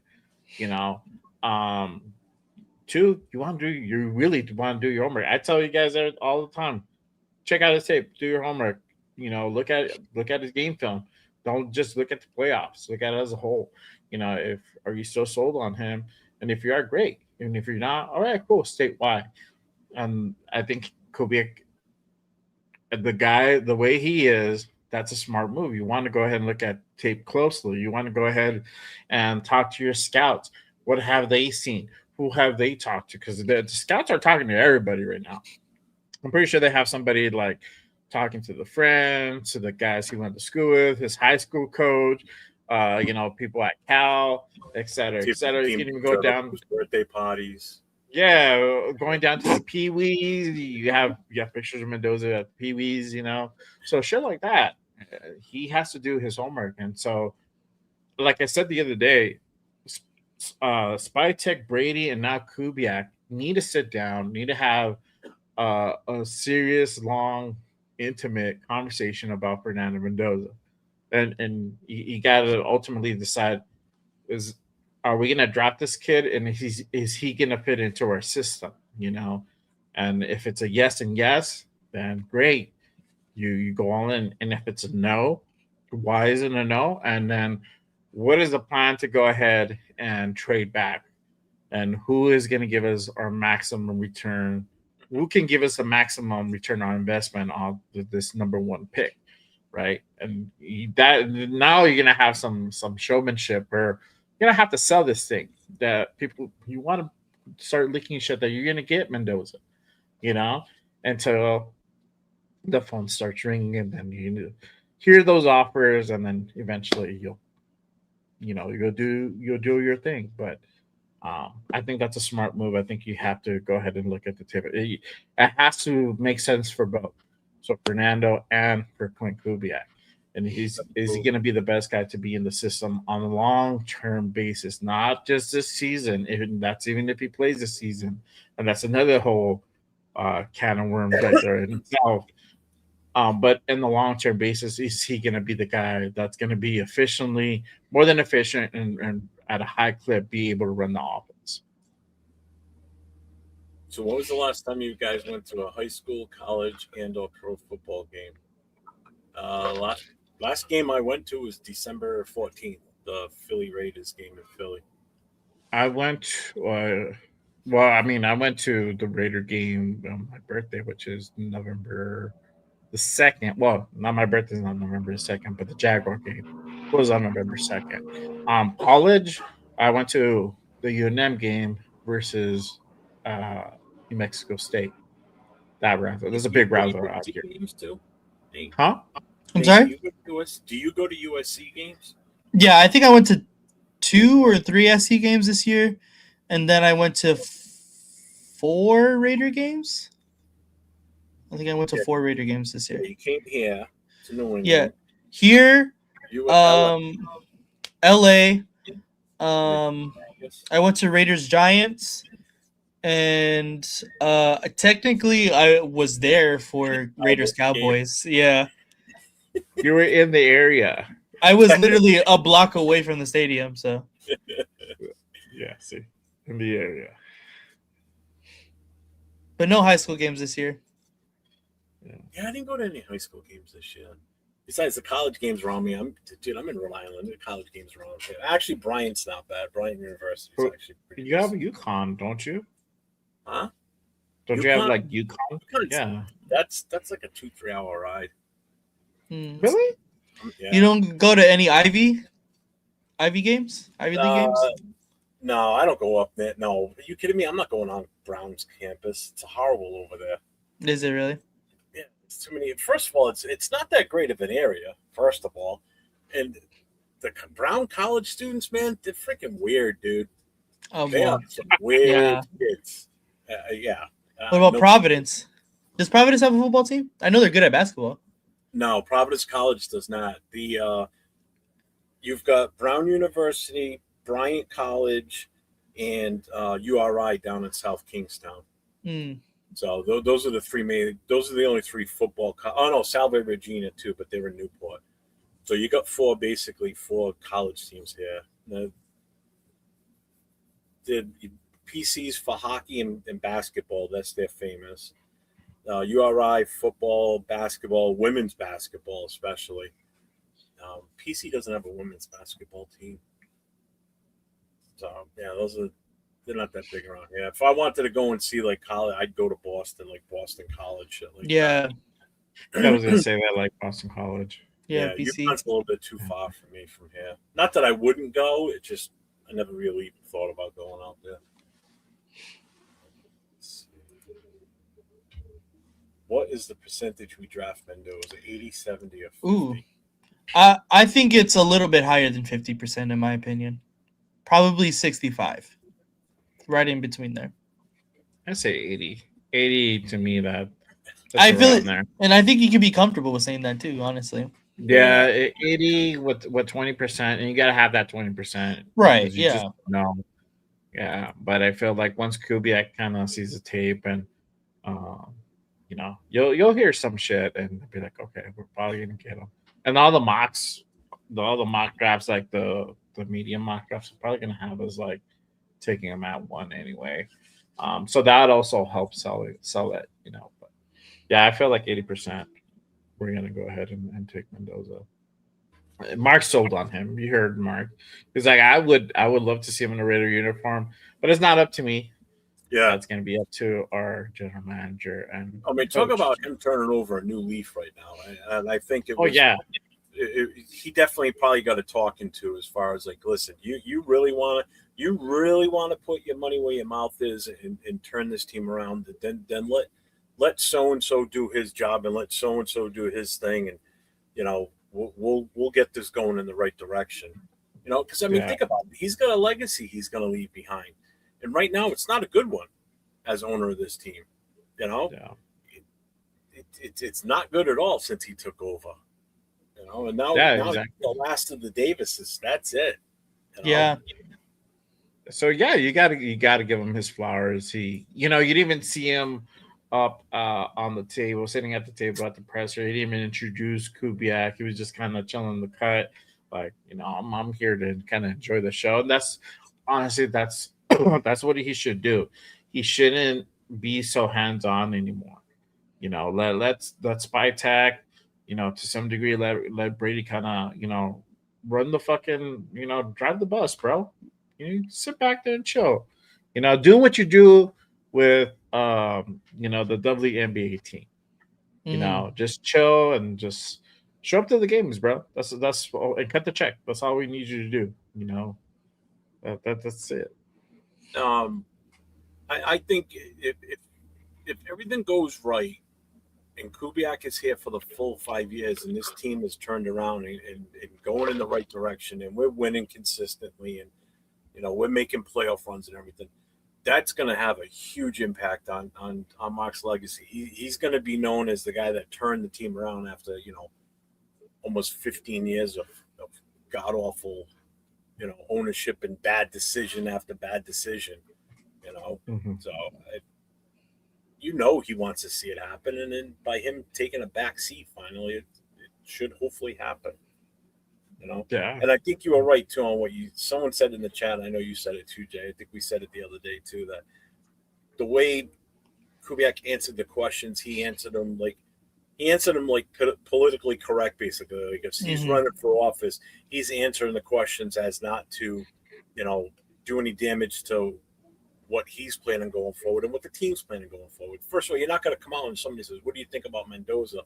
He's not going to say, "Oh, we're taking him." You're not going to show your hand. You're going to keep that shit close to the vest. And I think he was truthful when he said that he only watched that one game, and I get it. These guys don't have time to watch these college games. They're of course, on their own personal games. Yeah, he knows of him. He's probably seen like the highlight clips, and he's like, okay, this kid has some talent, but to really make an evaluation, you got to get like the film and really sit down and break every play down in a sense, and decision making and whatnot. And so he has to do all that, and it's a long process, and he's gonna have to go ahead and rely on the scouting team to go ahead and help him with that as well, because there's only so much time that you can dedicate to looking at film, looking at tape on the guy. Your mic again. Can you hear me? Yep, there you go. Okay. I said you could probably get it done in a month, but you also have to think about the second round pick, third round pick, fourth round pick. We have a few fourth round picks. What are we going to do with those? So you have to also think about that and how you're going to go ahead and build. And you need some defensive players as well. We got 10 picks as of right now. We have to also figure out what we're going to do on the other side of the ball, not just offensive. What are your record predictions for the next couple of years? Nothing for this year. I'm not. I've already said it. I'm not giving any win-loss predictions for this season. I don't care what we get for wins or losses. I give Kubiak a pass on the wins losses. I want to see. Yeah. I want to see a better product on the field. I want to see production. I want to see the team coming together, gelling, working as a unit. I don't want to see this division within the team. I want to see progress. That's all. I want to see the product on the field, plain and simple. I don't care whether we win or lose, to be honest with you. Do I want us to not win a game? No, I don't want us to go 0-17. But I'm not going to sit here and say, "No, I think we're going to win 6 to 7 games." I mean, I've seen people in chat saying, "Oh, we could win 11 games this year with him as our coach and with the picks and Mendoza." And I'm like, "Oh, slow down." Yeah. People think that we're going to be able to flip this around like Chicago and Washington did. If we do, that's great. Right. Happy day for all of us, obviously. No one's going to be pissed about that. I'm not going to be pissed. Yeah. You also have to hope that we do the same thing the following year, because both those teams, well, Washington did. You don't know what Chicago's going to do next year. Now they might have just blown her all in one load this season. Super Bowl. Yeah, who knows? Yeah. I would just say this is going to be under 8 wins. Under 8 I think so. Yeah, I think it'll be under 8 as well. Oh yeah. And big luck, you leave PF Chang's alone. That's fucking it is though. It is. Can't blame Mark for fucking. Hey, he ought to do like Devontae Adams did in his house. He put the Taco Bell, and he ought to put a PF Chang's in his right. house. You know what you should do? He should hire one of the cooks at PF Chang's. He got There you go. time he wants, bro. There you go. Ani says 6-11 next season and 11-6 after that. He's going 5 wins, 8 wins, 10 wins, AFC divisional, and 2031 Super Bowl loss. If not Mendoza, who would you guys be looking for veteran leadership with the available free agents or still draft a QB to grow? Go ahead. What my boy say? It says, if not Mendoza, who would you guys be looking for veteran leadership with the available free agents or still draft a QB to grow? Go ahead, Nick. You want to? I think this is where the Raiders are kind of handcuffed here to the fact that we kind of have to pick a quarterback this season. Whether that's Fernando Mendoza, obviously that's anyone's guess at this point, but of course we're all saying it's more likely than not. But if we don't hypothetically pick Mendoza, I think we still have to pick one. And the other side of that coin of not picking Mendoza is then who do you stick with or who do you go with? Is it a quarterback that we currently have on our roster, which all 3 of them didn't play well this year? So I don't think Klint Kubiak does that.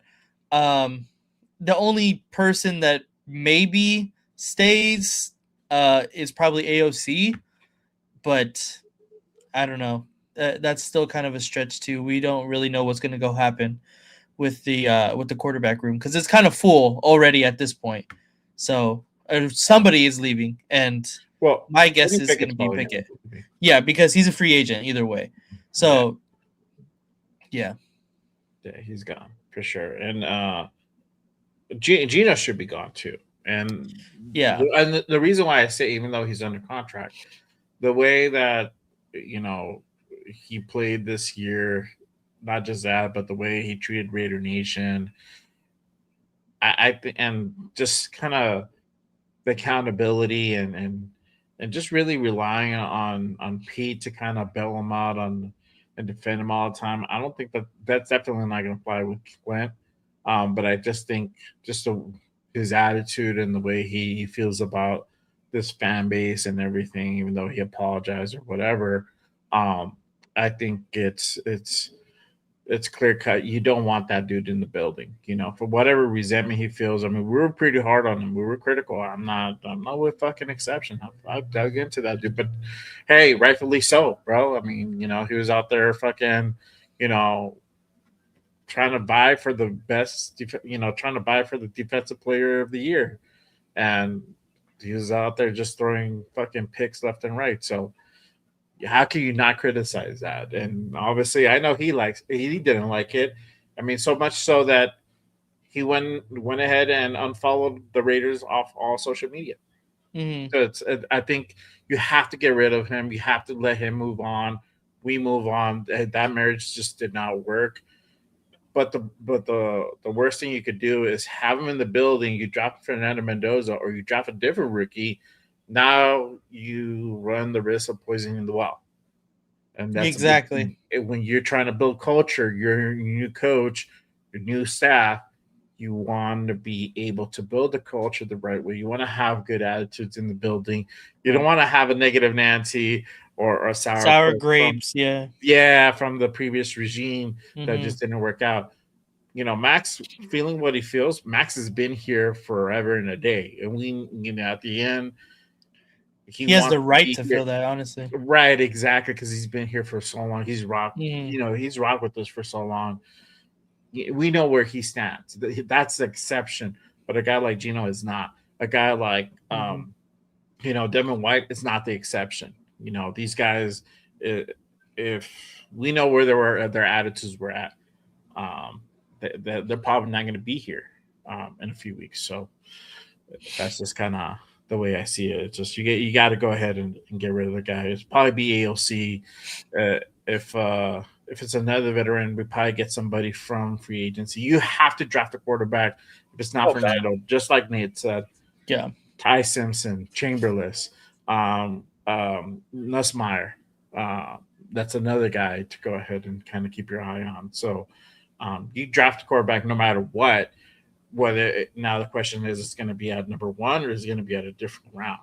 That's just kind of how it is. I feel that they're just going to go with Mendoza. He's probably going to be the best probability fit Kubiak system, and they probably just don't want to risk it trying to get somebody else next year. I don't think they can.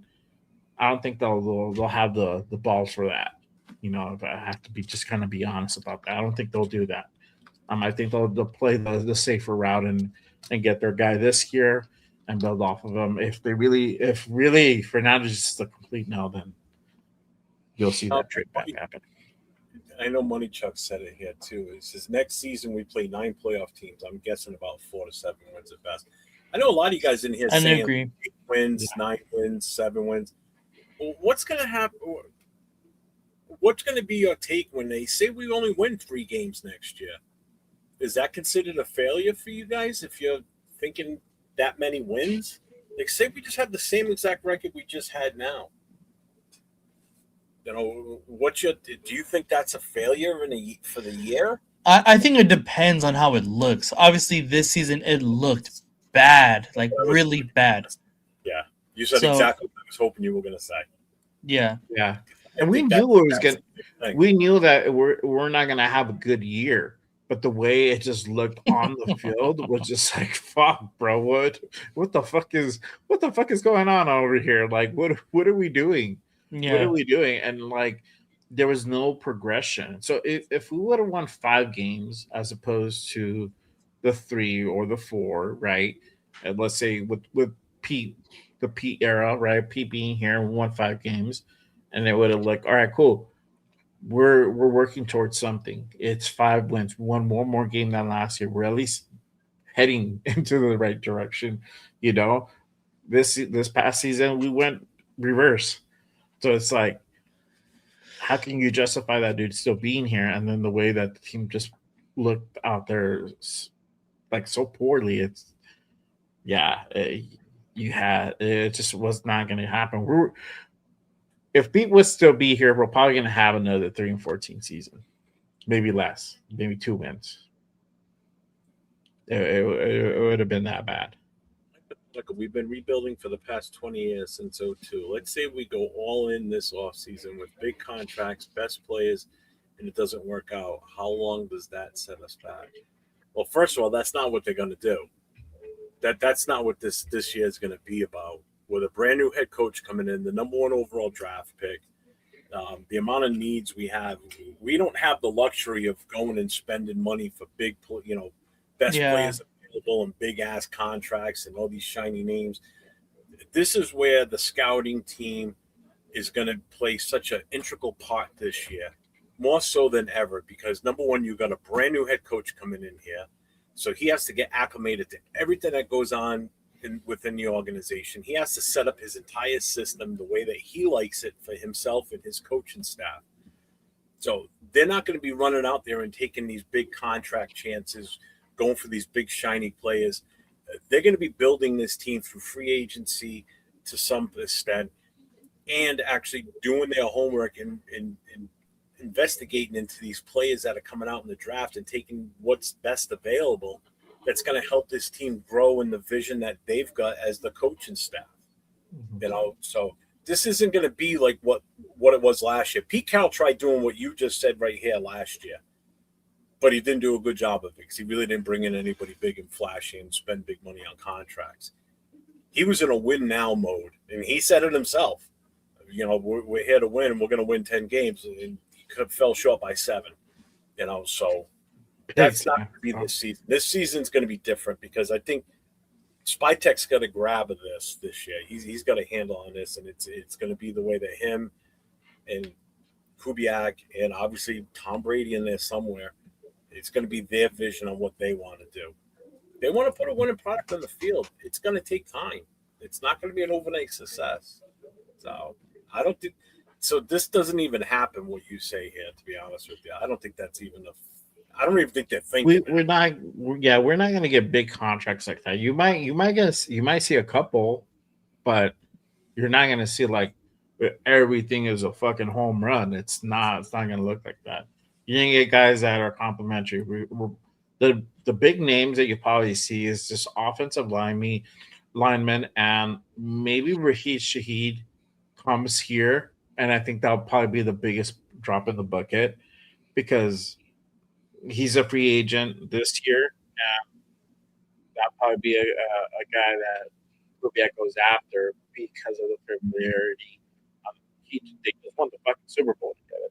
So for him to want the opportunity to come here and maybe add a little bit of discount, I think that happens. But other than that, Linderbaum, and then maybe like another offensive lineman, and then everything else is going to be like lower grade guys that are not going to make it. You might again. Big splash. So, there you go. It's working. Yeah. So you're talking about really shitting the bed to win 3 games. Well, I'm just saying, if we do only win 3 games, everybody that's saying we're going to win, what's going to be the take on Kubiak? And I think, Big Luck said, fire him. That's the sad part. That's already telling you that. No. He's saying if we only win 3 games, we have the same type of season we had last year, where we don't see the progress and we don't see what we're hoping to see, the signs of moving forward. Fans are going to be screaming that because that's just the way fans are. If it doesn't go the way they want it to go, they're going to lose their shit. And that's why I keep saying fans have to be patient. We have to be patient, bro. 100%. If it's 3 wins again, I'm cool. If it's 2 wins or less, then we can have that discussion depending how it looks. Right. I highly doubt that it's going to look the same. It's just we have an offensive-minded coach, and we've had an offense that's been anemic for like 3 fucking years. That's been the problem. The problem hasn't been really on the defensive side of the ball. It's been on the offensive side. We can't get anything fucking going. We can't score points on the board sometimes. It's that bad. So they brought in the guy who just won the fucking Super Bowl to fix that and to lead this team. So I think it gets fixed really by year 2, but it's going to look better this year. I don't know where you're coming from with this comment here. So dude's always talking about the Broncos because of his dad. Like, shut the fuck. You got to understand, when he was around the Broncos, those are some damn good teams. He picked up a lot of good shit from that. His dad played for him. He was a coach. How do you expect him not to talk about the team? I don't get it. He says, dude didn't study Raider history before he got the job. How do you know that? How do you know he doesn't know the history of the Raiders? Nobody came out and asked him questions about the past where he's going to sit there and be grilled on it in a press conference or anything.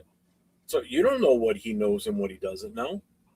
So, Maybe he was talking about Pete because I think it's been on there for a minute. Huh? Pete, I think he was talking about Pete. I don't know. I could be. Yeah, because Kubiak was talking. He says it right here. Dude talking about the Broncos, his dad, because of his dad. Because Gary Kubiak was a player and a coach for the Broncos. So Klint grew up around the Broncos. I mean, he grew up around some amazing players at that time. Yeah. And that's what he's saying. He didn't study Raider history before he took the job. How do you know that? I haven't heard anything. I don't know whether he knows history or not. Like, he said he knows the history of, like, obviously Broncos versus Raiders. Definitely and that rivalry. West. That's for damn sure. Yeah. But he knows that. He knows the rivalry between us and the Broncos that it runs deep He and knows runs it's a rivalry. for decades. Yeah. Unlike our last coach, Jack Kennett, just booked tickets to Bakersfield. With Let's go, Jack. Nice. Are you going this year, Nate? I'm planning on it. Yeah. Jay, you going again this year too? Or no? I think I should be going. Yeah, I do want to go back to Cali. I need to go see the fan bam over there and take the kiddos. So If I'm guessing for right, sure. we see Mendoza play until game 6 or 8. I just want to see how O-line fix one game working and not getting man. I think if we do Jeff Mendoza, he's starting right away. I don't see him waiting, even if we have Gino still on the team or whoever it is, like a veteran. I still think Mendoza starts right away. What about you, Jeff? If they draft Mendoza, do you want him to start right away? I think it depends on who is the actual. I think it depends on who the other quarterback in the room is at that point. I think he needs to sit as long If as it's Kirk Cousins, we sign Kirk Cousins. season starts with Cousins. Mm-hmm. You think so? Oh yeah, 100%, bro. That's going to be your indicator on how they're going to go about it. Yeah, I mean, again, if we draft him, I'm all on it. If we take him, I'm gonna support the kid, and I'm gonna want to see him succeed. I'm not gonna sit here and hope that he gets hurt and hope he's doing. Big luck. I'm not doubting his ability. So I just don't want to see him put out there if the team around him is not ready to protect him, because this is a big investment. This is our future. Oh, yeah. Basically. Yeah. I say if it's Kirk Cousins, or I think if it's any quarterback, to be honest with you, even if it's AOC 12, that's who's starting the season. I think that's what it's going to be. They're going to give him some more time. They might get him in garbage time, after the first week or so. So I could see possibly that happen. And if we're either getting blown out or we're somehow blowing somebody out, get him out there. Get him out there. Let him get some actual game time, not preseason, but actual legit NFL, in-season game time. Don't do like we did last year, where we didn't get guys in until way late in the season when they should have been mixed to the mix when we were losing, because we were constantly losing. So there was plenty of opportunity where we could have gotten those guys involved earlier. Yeah. And how we become the most generic. A big like that might happen, bro. It could be AOC if they don't pick up a bridge. AOC could potentially be the bridge if they really want Mendoza to sit. But it's gonna be up to Kubiak. It's gonna be up to Kubiak whether he wants to go ahead and start him or he doesn't. It wouldn't be Brady. It would be Kubiak. Brady wouldn't have that decision. Kubiak is the one that's actually running the team. Brady is out in fucking location doing the Fox thing, bro. That dude got no time to me to start this dude. It'll come from Spy Tech. That'll be more realistic thing. See, Brady Primos gets it. Yep. There you go. Shout out to my guy Primos. Patience. If he said he's named one old Raider head that I would know, how do I know you would know him?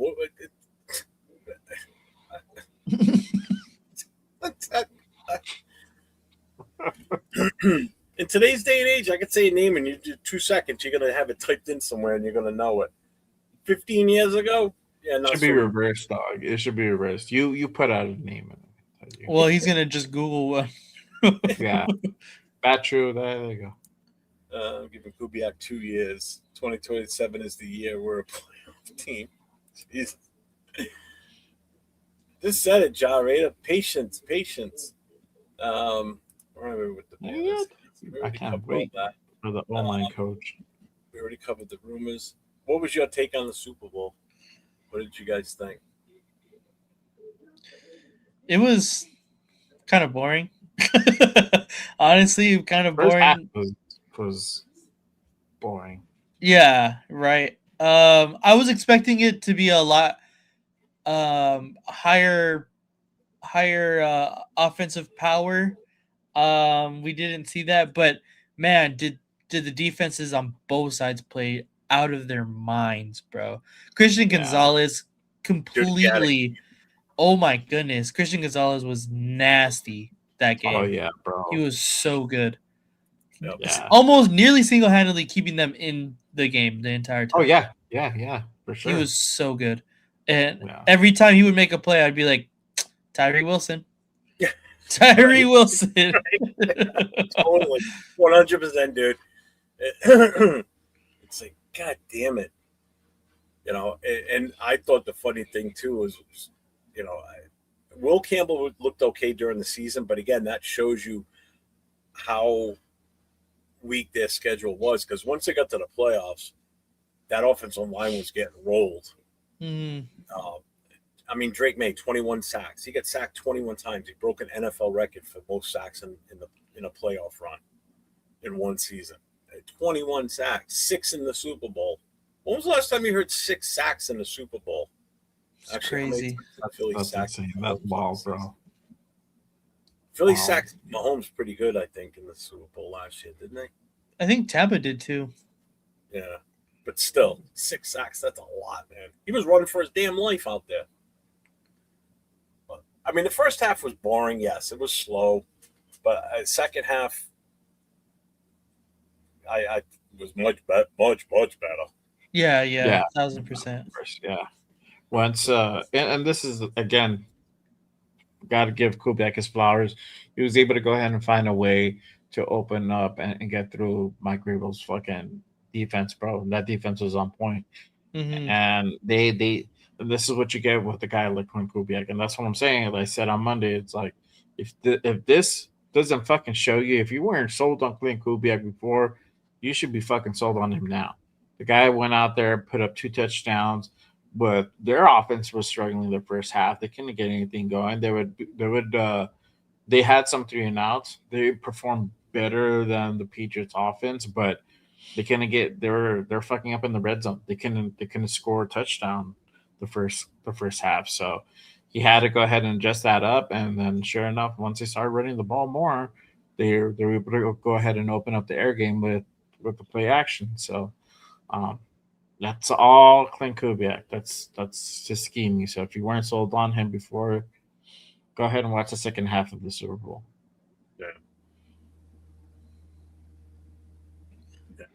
And again, he did what I was hoping he was going to do. I wanted to see how he adjusted at halftime if they weren't doing so, because they weren't doing that great on offense in the first half.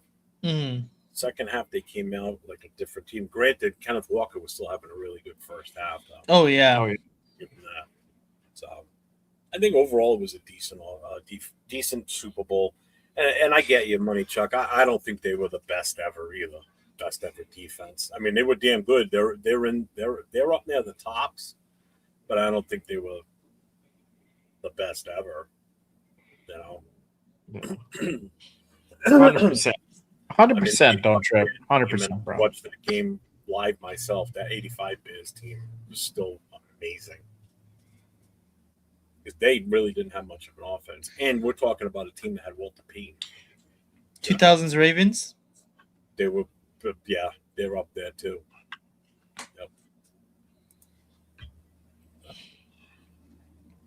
Yep. That's where I was going with last year for Coach. 100%. What was that? For Coach, so he said, so why don't people ever want to talk about building this D-line? That's where I was going with last year, and my thought was, drafting Mason Graham and adding him to Christian Wilkins and Maxx Crosby, and hopefully what we were hoping was a good Malcolm Kuntz.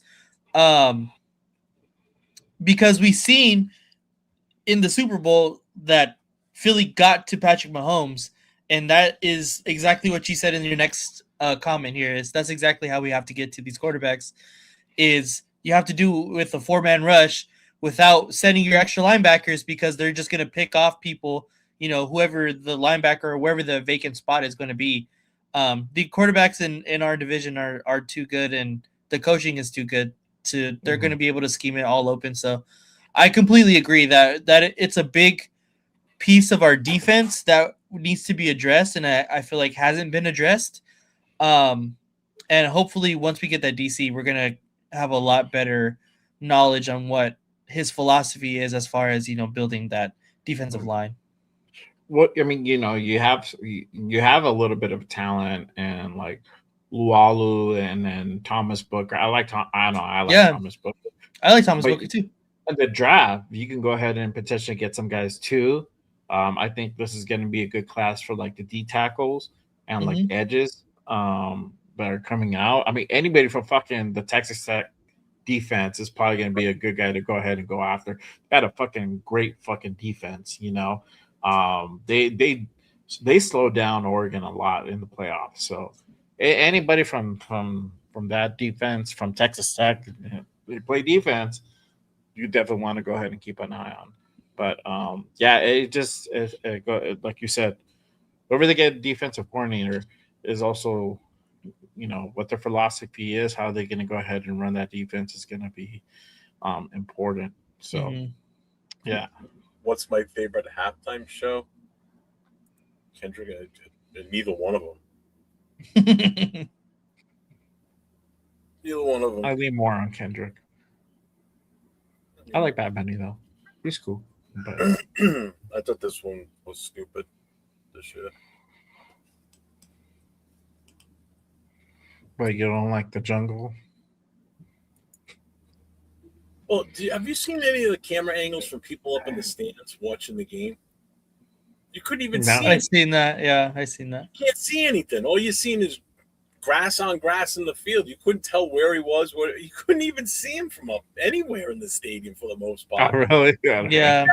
Most of the videos from people's cell phones, you're looking down on the field, and the only way you knew where he was you could see the cameraman. All of a sudden, the cameraman comes backing out of the grass, and he's running out, and then he goes back in again, and Yeah, he wore something to kind of like emulate like the football, I guess, like a light brown, and yeah, well, it was all white, like eggshell white. No, it was like a light brown. I don't know. Maybe I'm to me on my screen, but yeah, no. If I had it back for halftime shows, the Prince's was still Prince, Michael Jackson. Those were awesome. Prince in the Rain was amazing. That one that was a good halftime show. Yeah. I like the Dre and Snoop one. That one was cool. So Money Chuck's listed them here: Bears, Baltimore, Giants, San Fran, Dallas, even the Seahawks when they won their first Super Bowl. True, yeah, the Legion of Doom during that one. Yeah. Oh yeah, and I resent the fact of what's his name calling it the dark side. Oh yeah. Yeah, got his name. Fuck that. I'm not into. I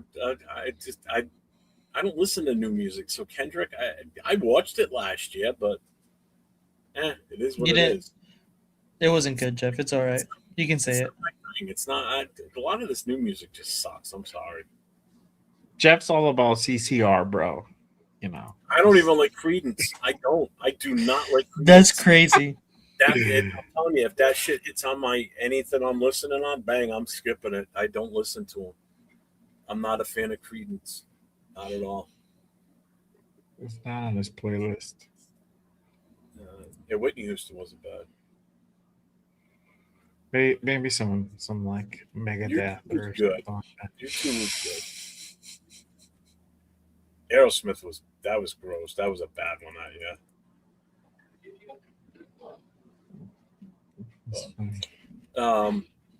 Any final thoughts for you guys? What you got going on? Nate, you going to an amusement park tomorrow, or are you gonna be around tomorrow night? Yes, I will be around tomorrow. There's no games tomorrow. There's no Disneyland tickets. Bomb this weekend. I know last week you went to Disneyland. Yeah, there's no hockey right now either. Yeah, they went to the Olympics, so yeah, we're good. There's no hockey games. Baseball hasn't started yet, so yeah, exactly.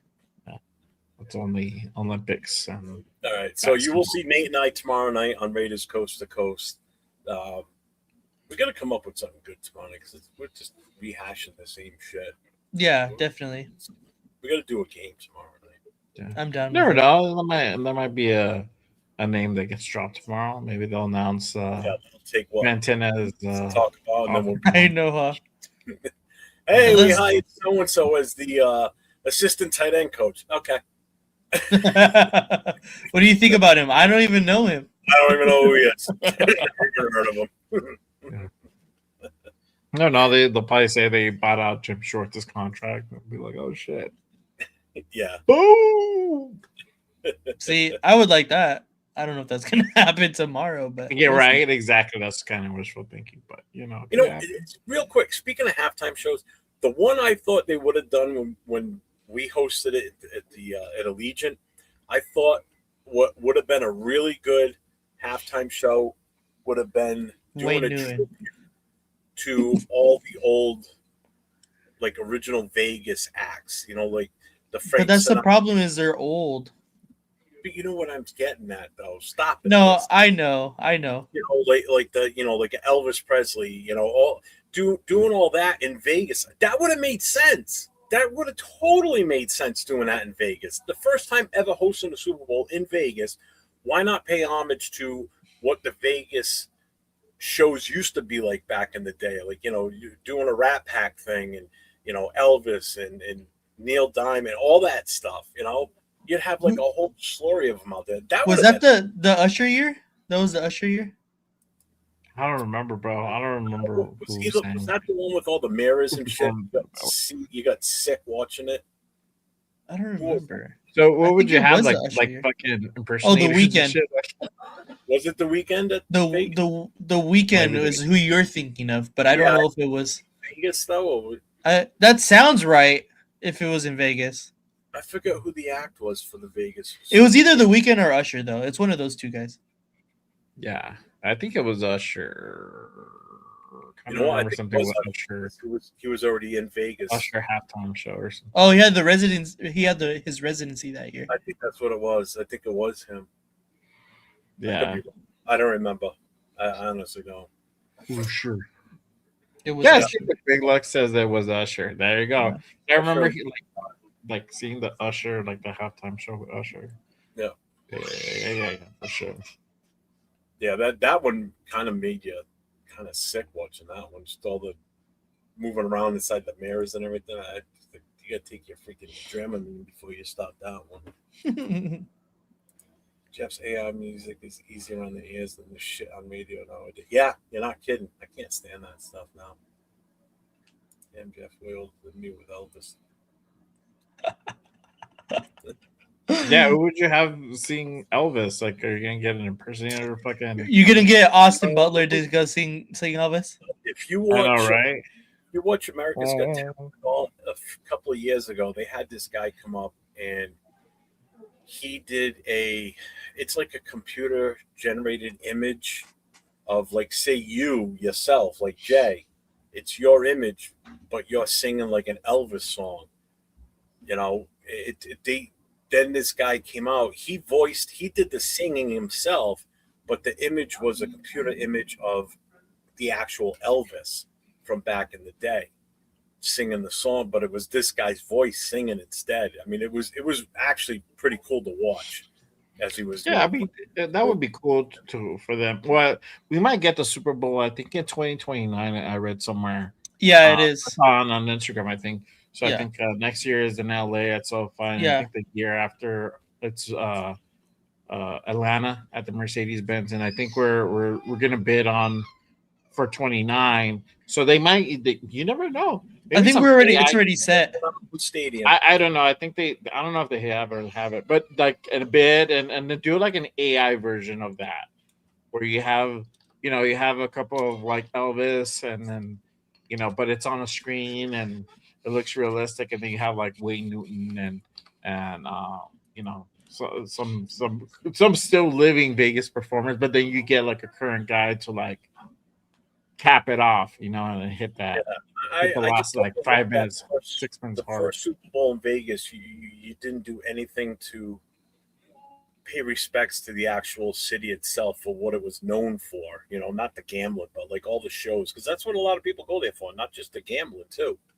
That's why these headliners were there in the first place. They were there to make the money for bringing people into the shows. Yeah, it is Atlanta and then Vegas. Is that what it is? Mm-hmm.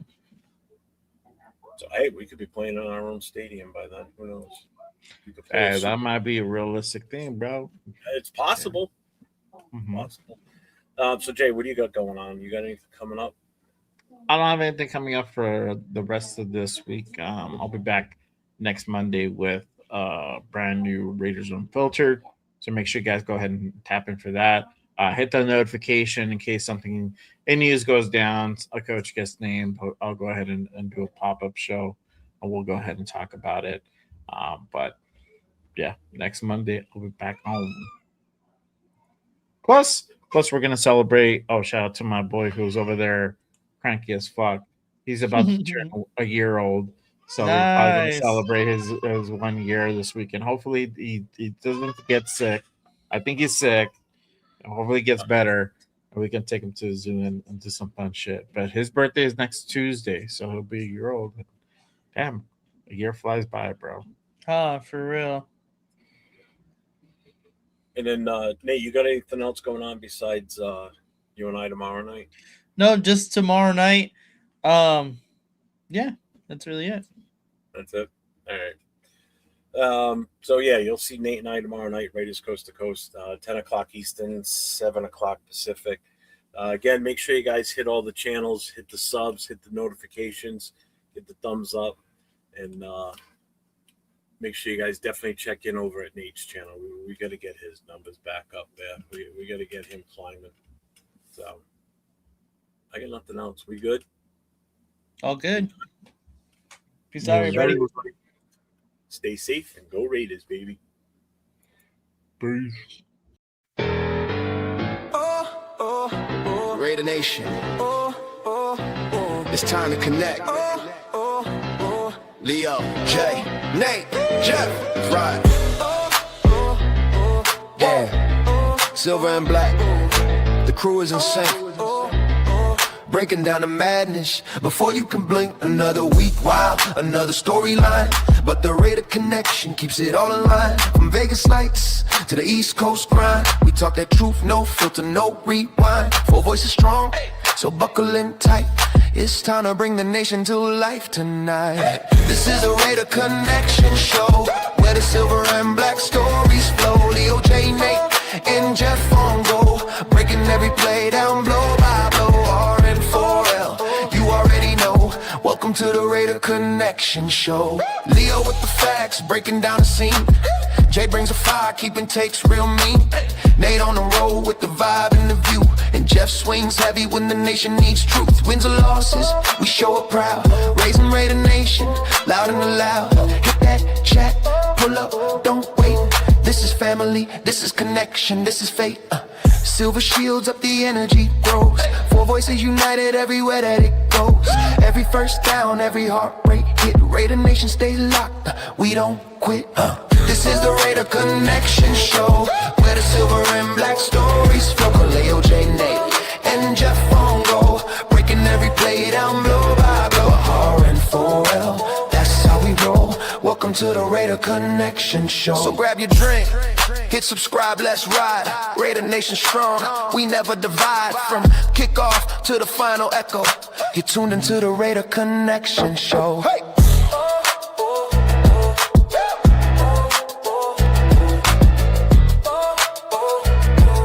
You're tuned into the Raider Connection Show.